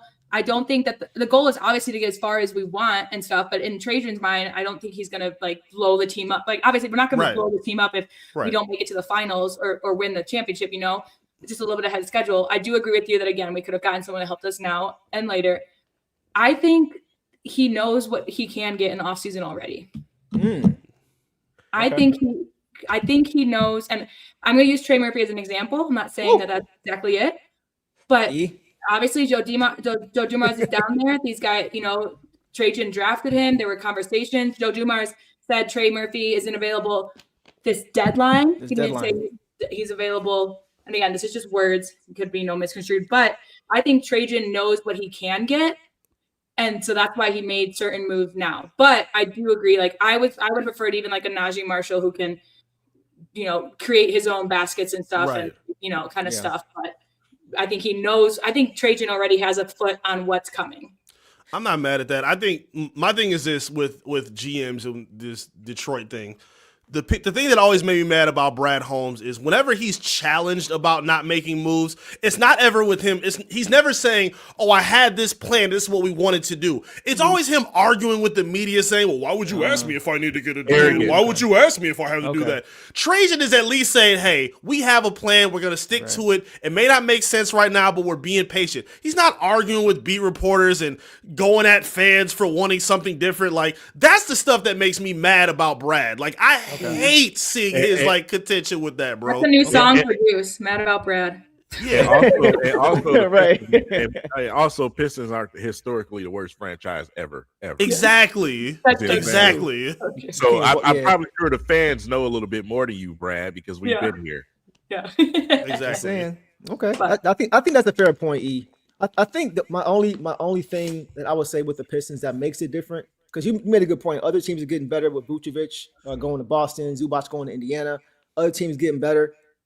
I feel like they have to because their window is closing. Like I don't think Trajan Langdon is going to look around and see what they're doing and see they're catching up and say, "Hey, I'm going to put our team on their timeline." Nah, y'all got maybe 2 or 3 years best. We got maybe 5 or 6. So that's why I don't think they should rush right now. I hear the move. Like make a move. We obviously need a move. But as far as anything major or just doing it because teams are getting better, that's why I was never really high on. We got to go get it now because everybody's down. Like we're gonna be around for a while. They're not. Like they're in the downtrend. We're just getting started. So I just think a lot of people, not you guys, a lot of people got hung up and excited about this evaluation year being way better than anybody thought. If we were on pace to win like maybe 50 games, I don't think everybody was saying, "Oh, we got to go get this guy." It wouldn't be that. But because we're playing, so our timeline has not changed. We're just really, really good early. So that's why I'm just kind of like, okay, let's see what we got. If it looks bad in the playoffs, cool. Now what we thought we needed, we definitely know for sure. But that's kind of where I'm at. I can get with that, but my only objection to that is how fast things can change in this league. Yes. We get a player come from the West and change everything. That's true. Just really, really quickly. You know what I'm saying? It will say what if Giannis did go to New York? We'd be over here pulling our hair out. Yeah, and that's a good way to look at it, but it's positives and negatives. There could be, this is the year everyone's like, we have to do it because I personally, I'm not afraid of Tatum coming back. I'm so tired of like, oh, but done, Tatum. No. I don't care. I do not care. We should be able to beat Tatum. And I feel like him and Brown, bro, like now that Jaylen Brown is balling and hearing all his news, he's that guy. Like, how's that going to look? I'm just saying. You said, like anything could happen. Like, Cade could get injured, God forbid. Like, or something good happens where they make a trade that makes a team worse or a team has it. It can go both ways. And so it is just going of like, just that panic of like being able, our team right now, the way he's building it and the way the mindset is to handle every type of adversity, every type of, whether good or bad, to play that way. But yeah, go ahead. Sorry. Yeah. My thing is, so I totally agree with what you just said. My worry is more so of the uncontrollable internal things. And maybe not uncontrollable because there are some things that you can't control. Because like even going back to the Lions, like their biggest point of contention was their secondary.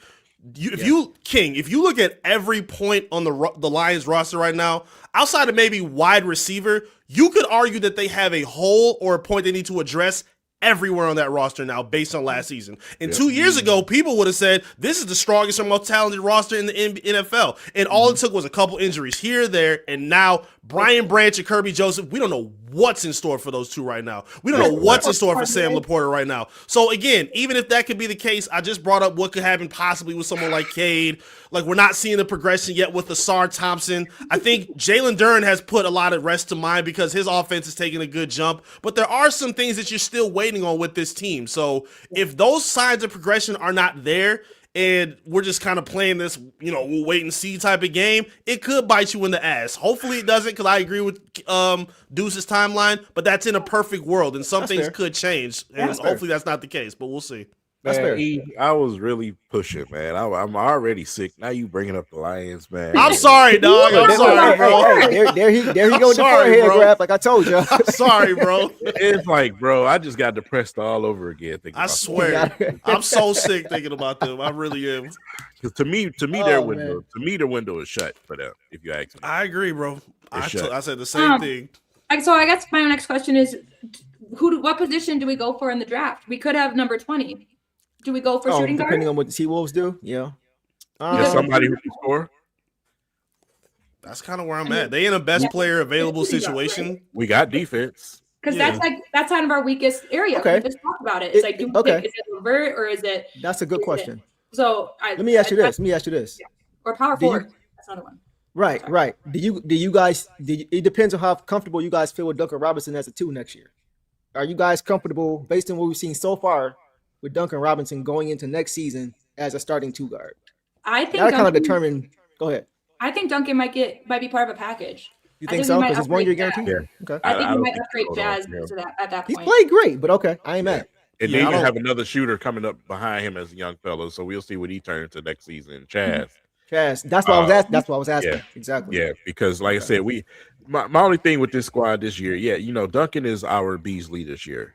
Yeah. But we don't have the Schroeder this year. And what I say about the Schroeder is we have guys like Dennis Jenkins in them, right? But they don't have the experience that Schroeder had when we needed it in the playoffs. So we don't have that this season. Well, the Pistons are going to have to. They're going to have to get something going at backup shooting guard, man. They're going to have to do something. Even if we go out and sign somebody, bring somebody here, whatever it is, I just feel like the cluster of guards that we have, minus Dennis Jenkins, I just don't see them as a part of the Pistons' future. The future, okay. I think that's fair. Yeah, it is a logjam there for sure. Go ahead. You think? And Trey Murphy's a 4, right? Or is he He's a 2 through 4. Yeah, okay. Because I was like, if we bring him in, if we brought Trey Murphy in, would you rather go for a power forward or a shooting guard? Because we're gonna have to give some guys up, and that's why I think Duncan would be a part of a package. I think we would ride with our younger guys and give away. I think we would give away Duncan and LeVert before we give away Tobias. Is kind of where I'm going with that. So would you Would you go if you brought in Trey Murphy? Would you then trust Chaz to come up, or would you? If we didn't go for like a Trey Murphy and we went for a shooting guard, then we draft for right. Forward, so my first thought was Trey at the 4, but I kind of like Stu and JD. I don't really want to mess with that for next year. I think that could really be something. How do you feel about Trey at the 2 with the Sar at the 3? Because now you got plenty of offense to offset whatever's lacking at that 3 spot. K at the 1, Trey at the 2 with Sar at the 3, Stu at the 4, and JD at the 5. I think that's spooky. I don't hate it. I think his game is conducive to be able to play that position. You got unbelievable size pause from 1 through 5 on that team. I wouldn't hate it at all. I think it works for sure. It's gonna take a lot of maneuvering to get it fantasy booking wise, but I wouldn't hate it at all. Okay, I'm seeing some saying he's a forward. Okay, I'm not. I'm just then curious. We would have to go for. Would you assume that Tobias is a backup power forward, or we'd have to get someone? Yeah. I think if he resigns for cheaper. Yeah. Okay. King, any thoughts on that? You good on that? No, I agree with it. I don't see Tobias going nowhere else. I think he's going to sign here for cheaper. He enjoyed being here. Obviously, he wants being around his brother and his family too. So, yeah. Yeah, for sure. That makes sense. I guess we have Wu also. I think Wu will stay. He could be a forward. I think you got to keep him. Yeah. You got to. Because I'm just thinking about, so then if Trey comes out, who are our backup shooting guards if we get rid of Duncan and LeVert? Chaz and Sass? I think Sass would be in a package though too. Not gonna lie. Man, that's tough. I don't listen. At you guys. That's tough. No kind of thing off the top of your heads. Yeah. That's when I'm just thinking about again. If my feelings about Trajan being on having his foot on something that's happening in the offseason, then I have to assume that he also knows what he wants to do in the draft. Yeah, that's fair. I just want to see the effort, man. Again, I don't know what's going to happen. I just think if there was a report that he did make that pitch, I would have all the respect in the world for him because he at least tried to make it happen.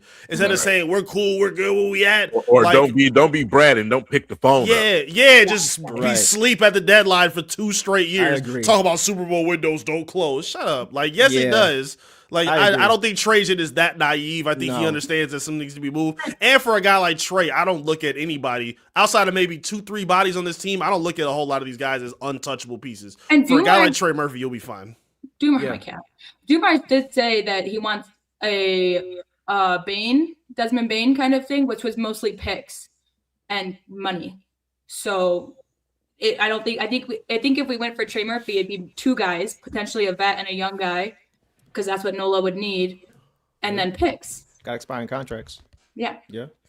Maybe he's maneuvering for that now. Who knows? How many years left on Sadiq deal? How many what? How many years left on Sadiq deal?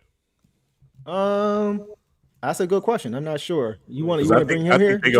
No, not bring him here. I think that's what they're going to keep. He's on a 3-year right now. He's on a 3-year deal. He's an unrestricted free agent in 27-28. They have a lot of young talent, so I think they need to balance that out with a guy like Sadiq. Yeah, because I think they're going to keep Fears. I think they're going to keep Queen. They're going to keep Zion because I don't think you can sell Zion for a lot. Honest to God, right. I think if they want the most picks, like Dumars wants, Trey Murphy is who it is. Yeah, they got rid of Alvarado.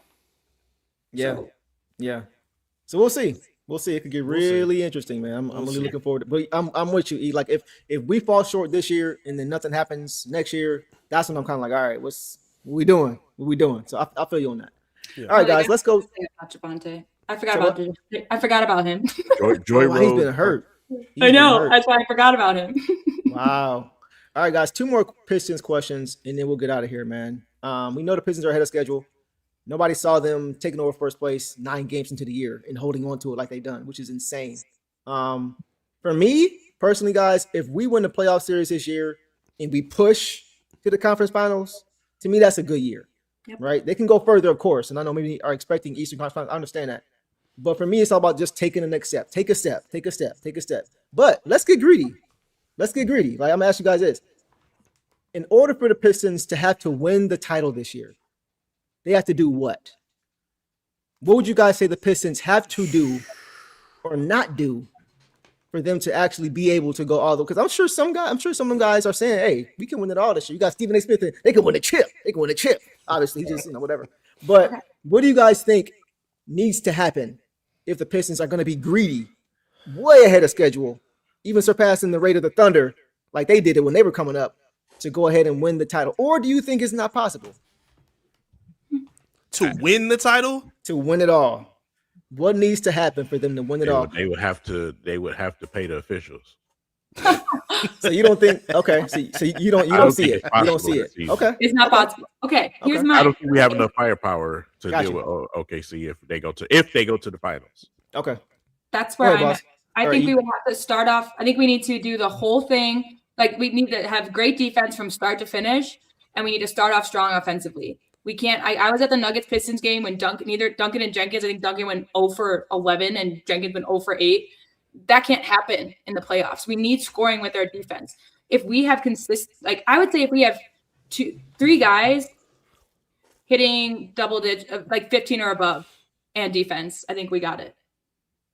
Okay. Very rarely do we have 3 guys 15 or above. It's very spread out. So if you have 3 guys 15 and above, plus being spread out, plus the defense, we just can't be off offensively. So we need to get ahead and maintain that lead, which we have been doing pretty well the past few games. Mm-hmm. Then I think we could do it. I do. Okay. You didn't ask about, because I didn't think that's where you were going. I thought you were going to go with where we were going to end up. I personally think that we're getting to the Eastern Conference Finals. We're playing whichever team. I think we're staying in the first slot position, and we're playing whichever team wins the play-in. Hope it's not the Hornets, because their offense, again, is just ridiculous. But if it's Atlanta, Chicago, Miami, I'm not worried. So we're getting past that, and then whoever's next, if it's the Sixers, we could still do that. I still think we could swing that. So I think we're at least getting Eastern Conference Finals, and it's just kind of coming down to playing our game on defense and getting, like King said, there needs to be firepower. There needs to be offense. So we have to get to an offensive start early, not come from behind, maintain that with defense, and keep some, at least 2 people hot from the perimeter the rest of the game. And put an obedience disc in Stu's chest. Yeah. You saw what 313 said. Give him some extra couches and some stress balls. We should send them some stress balls. I'm gonna make them. Woosah. Right. I'm gonna say get easier. Go ahead, E. Yeah, I'm gonna say we've seen a lot in the comments. They got to stay healthy. Again, a lot of the injuries and the missed time has really worried me. And Sarah kind of hinted at it too. The Pistons have done a really good job of playing with a lead.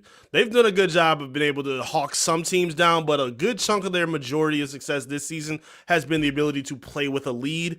And again, with a team that plays defense, that's basically your moniker, because when you're not a great offensive team, you don't want to be trailing and then start playing out of body trying to catch up to your opponent. So I want them to be able to play with the lead. It's going to be tough to do so, but I think that's going to be the best case scenario. And I'm kind of with King. I don't know if they have enough firepower and confidently say win a title, but who knows? I mean, the East could crap the bed and the opportunity could be there, but I don't know. It's not going to be easy. I mean, it's what the Cavs did last year.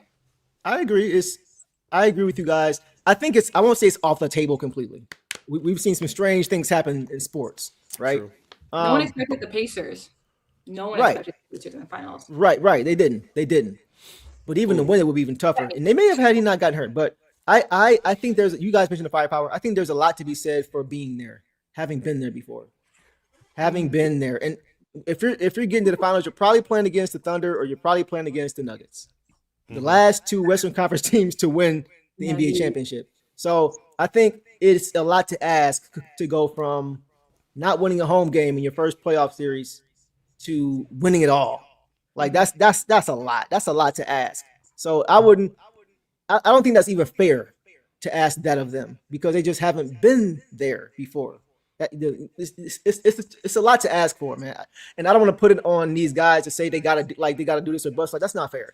But I do think something is to be said about just having been there before. Even with the Thunder, like they kind of took off quickly, but they still went. They took their lumps. They lost to the Mavs in the second round, and you know what I mean. They went. Even though the Pistons, the last time we won, we at least got to the conference finals before we got to the championship and won. So I think there's just steps to always be taken, and it's just hard to expect a team that hasn't even been there, especially when we're so young. King's gonna explode. Expect them to go ahead and get that done. Go ahead, King. No, you just threw me an alley-oop, man. You know what, man? You willing and dealing tonight. You threw me an alley-oop right to what I was going to say. Right now, we're the 2002-2003 Pistons. Yep. And this offseason is where we got to go get our Rasheed Wallace to take us over the top. That's what I think is going to happen. Yep, 100%. How many? And ironically, we need a 4 too. Ain't that crazy? Right. Yeah. Go ahead, boss. How far did the Pacers get in the playoffs last year before they made it to the finals, or the year before? The year before, ECF, I think they got to the second round. They beat the Bucks. The second round? Yeah, they beat the Bucks in the first round, and I think because they didn't get to the conference finals. I don't think the year before last. That was Boston beat them. Yes.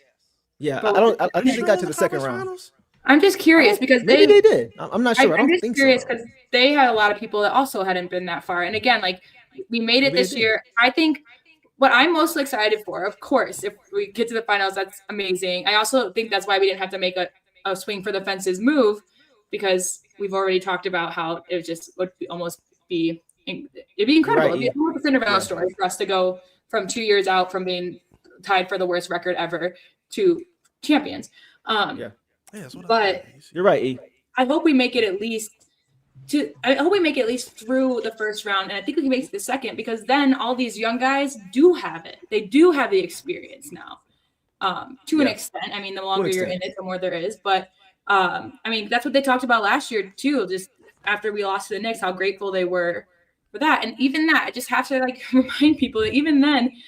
And I know we had Schroeder and stuff, but I believe in Jenkins and the vibes and chemistry he has with this team. But even then, we lost the entire series by 6 points. Right. If we were being blown out constantly, a sweep, different story. But we took them to 6 games, and we lost by 6 points. Yeah. So you're right, bro. They lost in the conference finals.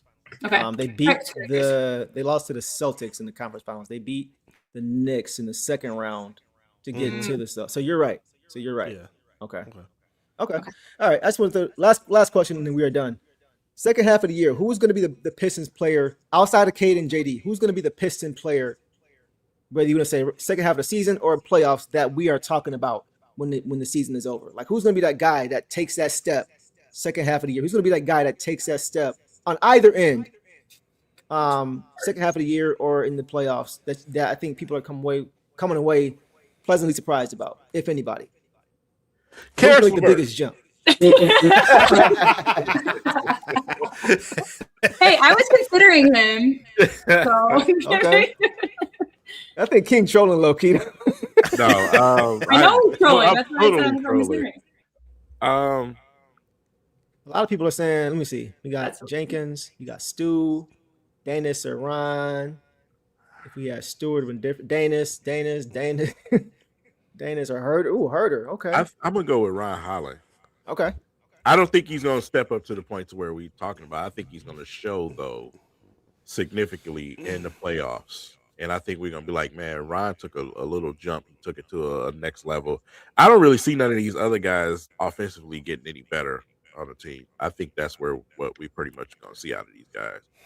But I just think just some consistency out of Ron. I just think he's just going to become a little bit better as the season goes on. Okay. E? Devin, Devon, I'm with you, bro. It has to be Asar Thompson. It has to be. I'm sorry. Like, I hear so much puff for this man, and I think he's fantastic defensively. But your starting three cannot be giving you bare minimum production to close out this season and in the playoffs offensively. He just can't. Like, it's not acceptable. Like, I love what Duncan's done in terms of expanding his game, helping out as a passer, being more aggressive as an attacker. I think we've seen Stu grow offensively. We've seen a lot of people grow and do things that we don't expect.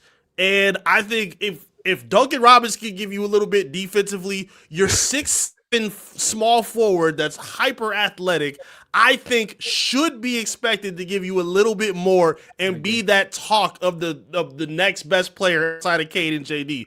Who do I think it will be? I think it's going to be Tobias Harris. I think Tobias gets kind of slept on in a lot of these conversations.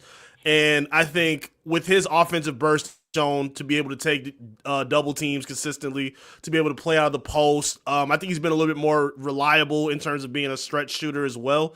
If he can help finish in transition and do some of those other things, I think he's going to be that guy. But I need to see more out of Asar Thompson. I'm tired of hearing about his offense rating when he's on the floor. Like, that don't move me. Just because you was a part of the group project don't mean you get all the credit for just turning the paper in. We need to see some more out of you, dog. And I don't think we've seen enough out of that. I think he needs to be that guy that's a little bit on that burner to make that imprint. It's a good twin, man. You got to stop being a good twin. You got to turn to the evil wake twin, it up. for sure. I think that's a fair assessment, bro. I'm not mad at that Tobias take either. Y'all know how I feel about two big lineup. I still want to see that. But I do feel that in the playoffs, you're not going to be able to always turn everybody over, and you're not going to be able to always get out in transition and score. It's just not going to. You're not going to always. Teams execute better. They figure out what you're trying to do defensively against them. They knock down more shots. Like, possessions are more important. I just think the game is at times going to slow down in the playoffs like it always does, and defense is going to be important.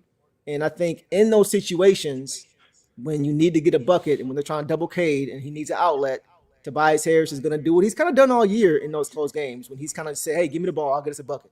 Right? Just dump it down here, I'll go get it. So I think the second half of the season in the playoffs, he's going to be important. I still want to see him off the bench to start, but I think finishing games, I think he's going to be in there finishing some games for this team. I think he's going to be important. Go ahead, King. No, I totally agree with. Can I give mine? Okay, go ahead. It's not a round table till Deuce.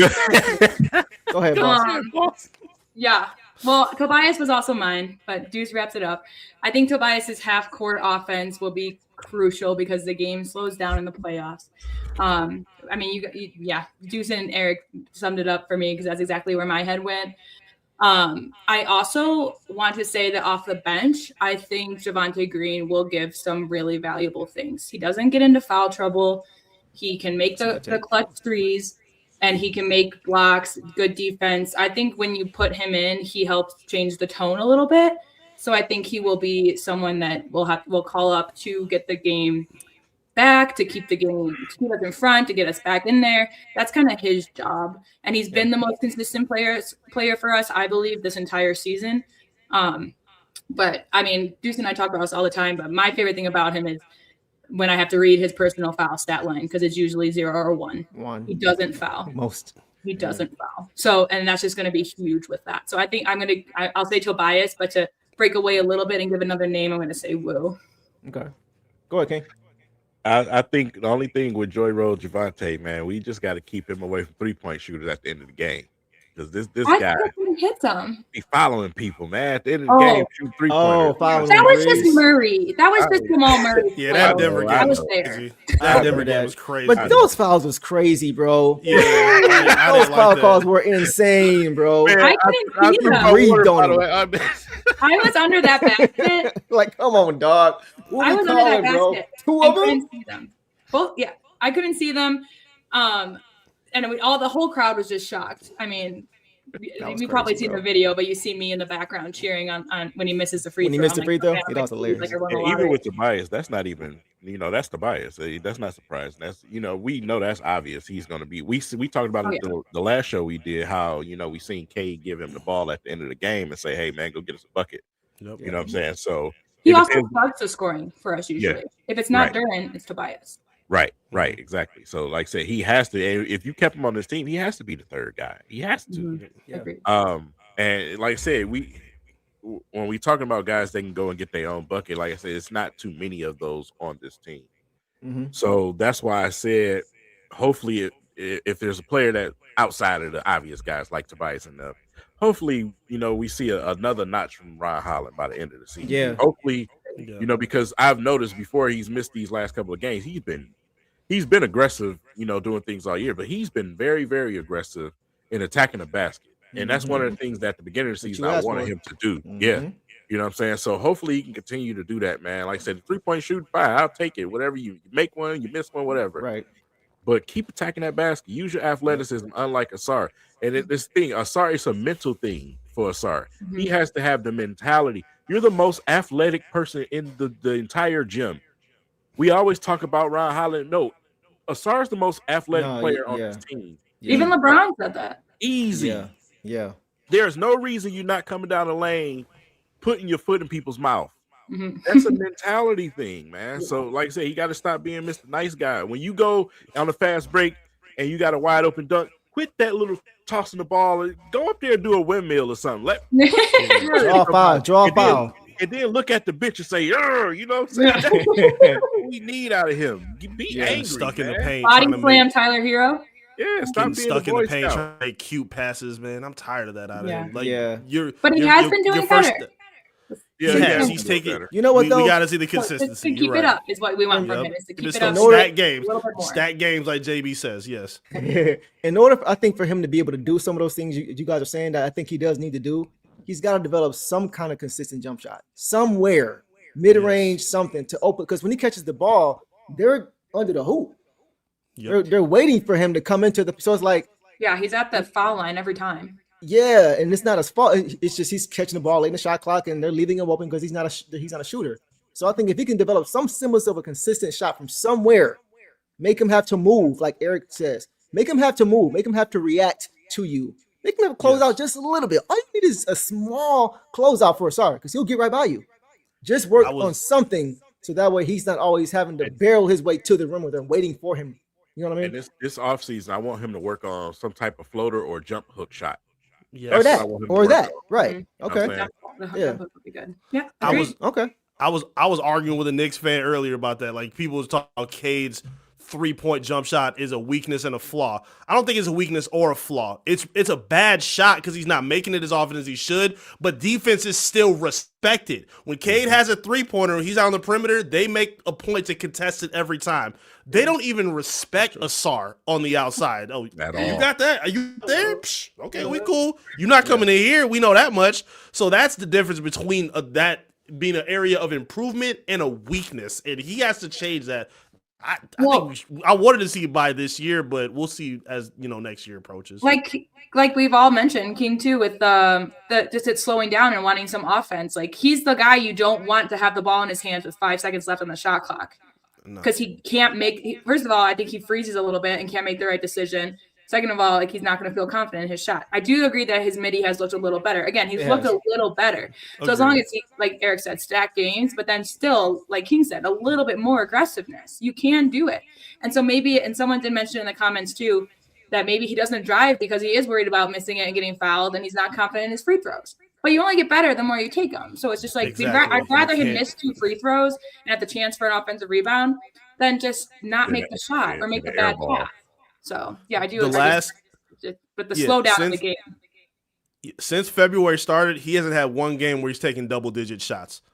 That's a problem to me. Your starting small forward should be taking some double-digit shot attempts. He's going games where he's taking last game 3 shots. The Knicks game, granted they didn't need it, but he only took 3 shots that game. Going into the playoffs, he has to give you some kind of punch offensively. Like I don't think this is going to be enough for him. He has to give you some kind of improvement at that point. Or the Pistons are turning him into the very player that I said he might end up being, like Dennis Rodman. Yeah. Because they're taking shots out of his hand. Like I said, Dennis Rodman is put out there to agitate people and lock people down. Period. Dennis Rodman was not giving you no jump shots. He was not giving you any of that. His purpose was to go and be a problem. Well, and that's the player that I thought he was going to be. To Asar's credit, he's much more of a playmaker than Dennis Rodman could ever dream of being. At times. If we're being real. If we're being real. He turned the ball over too. No, he does. But I'm talking about secondary playmaking. I'm not saying bring the ball up the court, run the offense. Secondary playmaking, I think that's where he's at his best as far as playmaking is concerned. You wasn't looking for Robin to do nothing but go get their offensive rebound. Was it. Back then it was more polished. The point guard hadn't had a ball back then. That's true. We in a different era now. That's true. But I see what you're saying. Okay. We got some super chats I want to make sure I get to before we get out of here, guys. Captain Negro, man, is back. Says, hey, bro, real quick. You know what this reminds me of whenever I read it like this with the hard E? With the hard E? No. Y'all remember Rush Hour? Did y'all ever watch Rush Hour on TBS or TNT whenever it was on TV? Yeah. And it was always edited, and the edits were like some Godzilla edits. Listen, yes, bro, they would always, you know what I'm talking about. Remember the scene when they were playing pool and they walked in and Chris Tucker was like, "What up, ma?" You know, fuck. And then in the actual movie, Jackie says, "What up, ma?" And they were like, "What did you say?" In the edited version on TV, he says, "It looks like this. What up, Negro?" Like, huh? And all you hear is, "What did you say?" He's like, "I used to hate." I said, "What's up, Negro?" It's like, dog. What the Whenever I see Captain Negro, man, it reminds me of that scene every single time. For those who know, y'all know. Shout out to you, Captain Negro, man. Let's get Eric Williams says. Shout out to the Michigan Wolverines. They balling right along with the Pistons. Hey, actually, King called them out beginning of the year. He said, "Hey, you want to watch some good college basketball? Go watch Michigan." So they balling right now. They balling. So I quietly watch it. It's one of the few things that I love being a Michigan fan. I can quietly watch them without somebody saying, "Hey, did you miss me?" No, I'm secretly watching. Low key. Okay. They balling. I gotta give them credit. They doing their thing, man. All right, guys. Y'all got anything else, man, before we get out of here? I mean, just Knicks next and then Bulls. I'm excited. I mean, Knicks, I hope. I told you already, if we beat the Knicks, I get to see the Knicks versus Nuggets next month, and I'm definitely bringing a picture of JD and Duran so they can't escape them. Yeah, stare at them at the free throw line. Cat is definitely going to play this game because Isaiah Stewart is not. So yeah, Cat can't escape the dogs. But and then the Bulls, which I think we should have in the bag, but they have a bunch of shooting guards. I'm curious. I asked it in our chat today, Juice, but do you guys think that he was starting with them, and then the last game before the All-Star break he was benched? Do you think Ivy cracks the starting rotation after post All-Star? They had who started? It was Sexton. Yeah, I think Ellis. Those guys are just more healthier right now. It's gonna be tough. Yeah, Sexton and Simons. Simons is giving you 20 something already. Mm-hmm. So I don't think he's healthy enough. Yeah. Okay, so you think he'll come off the bench? I'm excited to play against him, but okay. Curious. I just hope he don't drop a 40 ball on this nothing crazy. He's not gonna. Revenge game, nothing crazy. No We'll way. see. We'll see. All right, guys. Oh, who do you guys have winning between that Knicks game? We're down JD and Stu. You think we still getting that game on Thursday? Man, we still gonna win. You ball Paul sighting again? Big game? Yeah, Not by B-ball 30, Paul but- gonna hold Cat to 6. Okay. What you think, E? I'm gonna go with the Pistons. I think they still win. But if they don't, it doesn't matter, guys, because regular season games don't matter anyway. That's what Knicks Union and all the fellas, right? The regular season don't matter if we take an L. So hey, I'll put it out there already. But I do think the Pistons will get the win. Yeah. Boss, you too? Yeah, I think we do. And I think my biggest, I think we play them exactly how we played them. They've added Alvarado, but we now have Jenkins that I think will have more minutes against him. If Jenkins can have an offensive output like Alvarado has had for them, it's still equally matched. So I don't see where they, again, get off to a good start and play defense and watch Mike Brown look confused as heck again on the side of what to do with his team. He ain't playing no defense because I don't feel like he I don't know, man. I feel like Thibodeau was the difference, bro. Like they may not have liked him and he may have played him too many minutes and all that, but he had him playing defense. Thibodeau wasn't the difference because they still didn't win. No, they play defense though. They're not playing no defense right now. They're so offensive oriented right now. Like that's the biggest difference. OG Anunoby, because we didn't play him last game, right? Right. He didn't play last game, because JD was out too. So that's who I'm curious if they have an injury report yet, because I just don't know. But OG can really pop off as well. So I'll be, as long as we keep OG and Brunson under wraps, it's game. Because McCall had a great first half and then just dissipated as we continued. He not like that. Yeah. No. Okay. All right, guys. We will leave it there, man. Listen, we appreciate you guys for showing up and showing out as you guys always do. Vinny, King, we appreciate y'all pulling back up to the show as we always like to do with you guys for sure. Make sure you guys are subscribed to these guys. Make sure you subscribe to Eric. I'm Eric Vincent, everywhere, all platforms, King. Everything King on YouTube, and I am King everywhere else. And of course, Boss, make sure you guys go follow her, subscribe to her. And make I have sure some you really guys. cute Valentines. What's that? My really cute Valentines that I made. Oh yeah. You should share, but you're probably just too insecure to put a cute Valentine on your. That's your thing. Give them the option. Don't peer pressure nobody into doing nothing. Who's got you over here? Listen, but we will have the links in the description. We'll have links in the description for everybody, so you can go follow and subscribe to them. And of course, make sure you're following the Downtown Deuce Show if you are new. We appreciate you guys, man. Boss and I are going to be live streaming the Pistons Knicks game on Thursday night, so make sure you guys pull up for that. But unless, of course, you guys are live streaming with Vinny on Live Assist. That is the only other acceptable option. One of those two, either here or there. I'm cool either way. So we'll leave it there, guys. But we hope you guys have a great night. And y'all know the drill, man. Detroit versus everybody. Negro. All the dirty work, all dog. I'ma dive on the floor, go try to block every shot. And I'ma be physical with you the whole game. You know Stu gonna be physical with you. When you think of the Pistons, you think it's just hard work and just gritty basketball. That's just the identity you gotta have when you put on that jersey. I'm not your average breed of K9. Not a good dog, I'm bad boy for life. I set the tone, don't care about no tick. Let it be known, I get my respect. Come in the lane and see I don't bluff. If you retaliate, that's on ya. Talking pundits, I hear your shade. Talking that shop, you must want this way. Tryna tell ya, if the dog palm mess around, find out, Tryna tell ya, if the dog palm mess around, find out,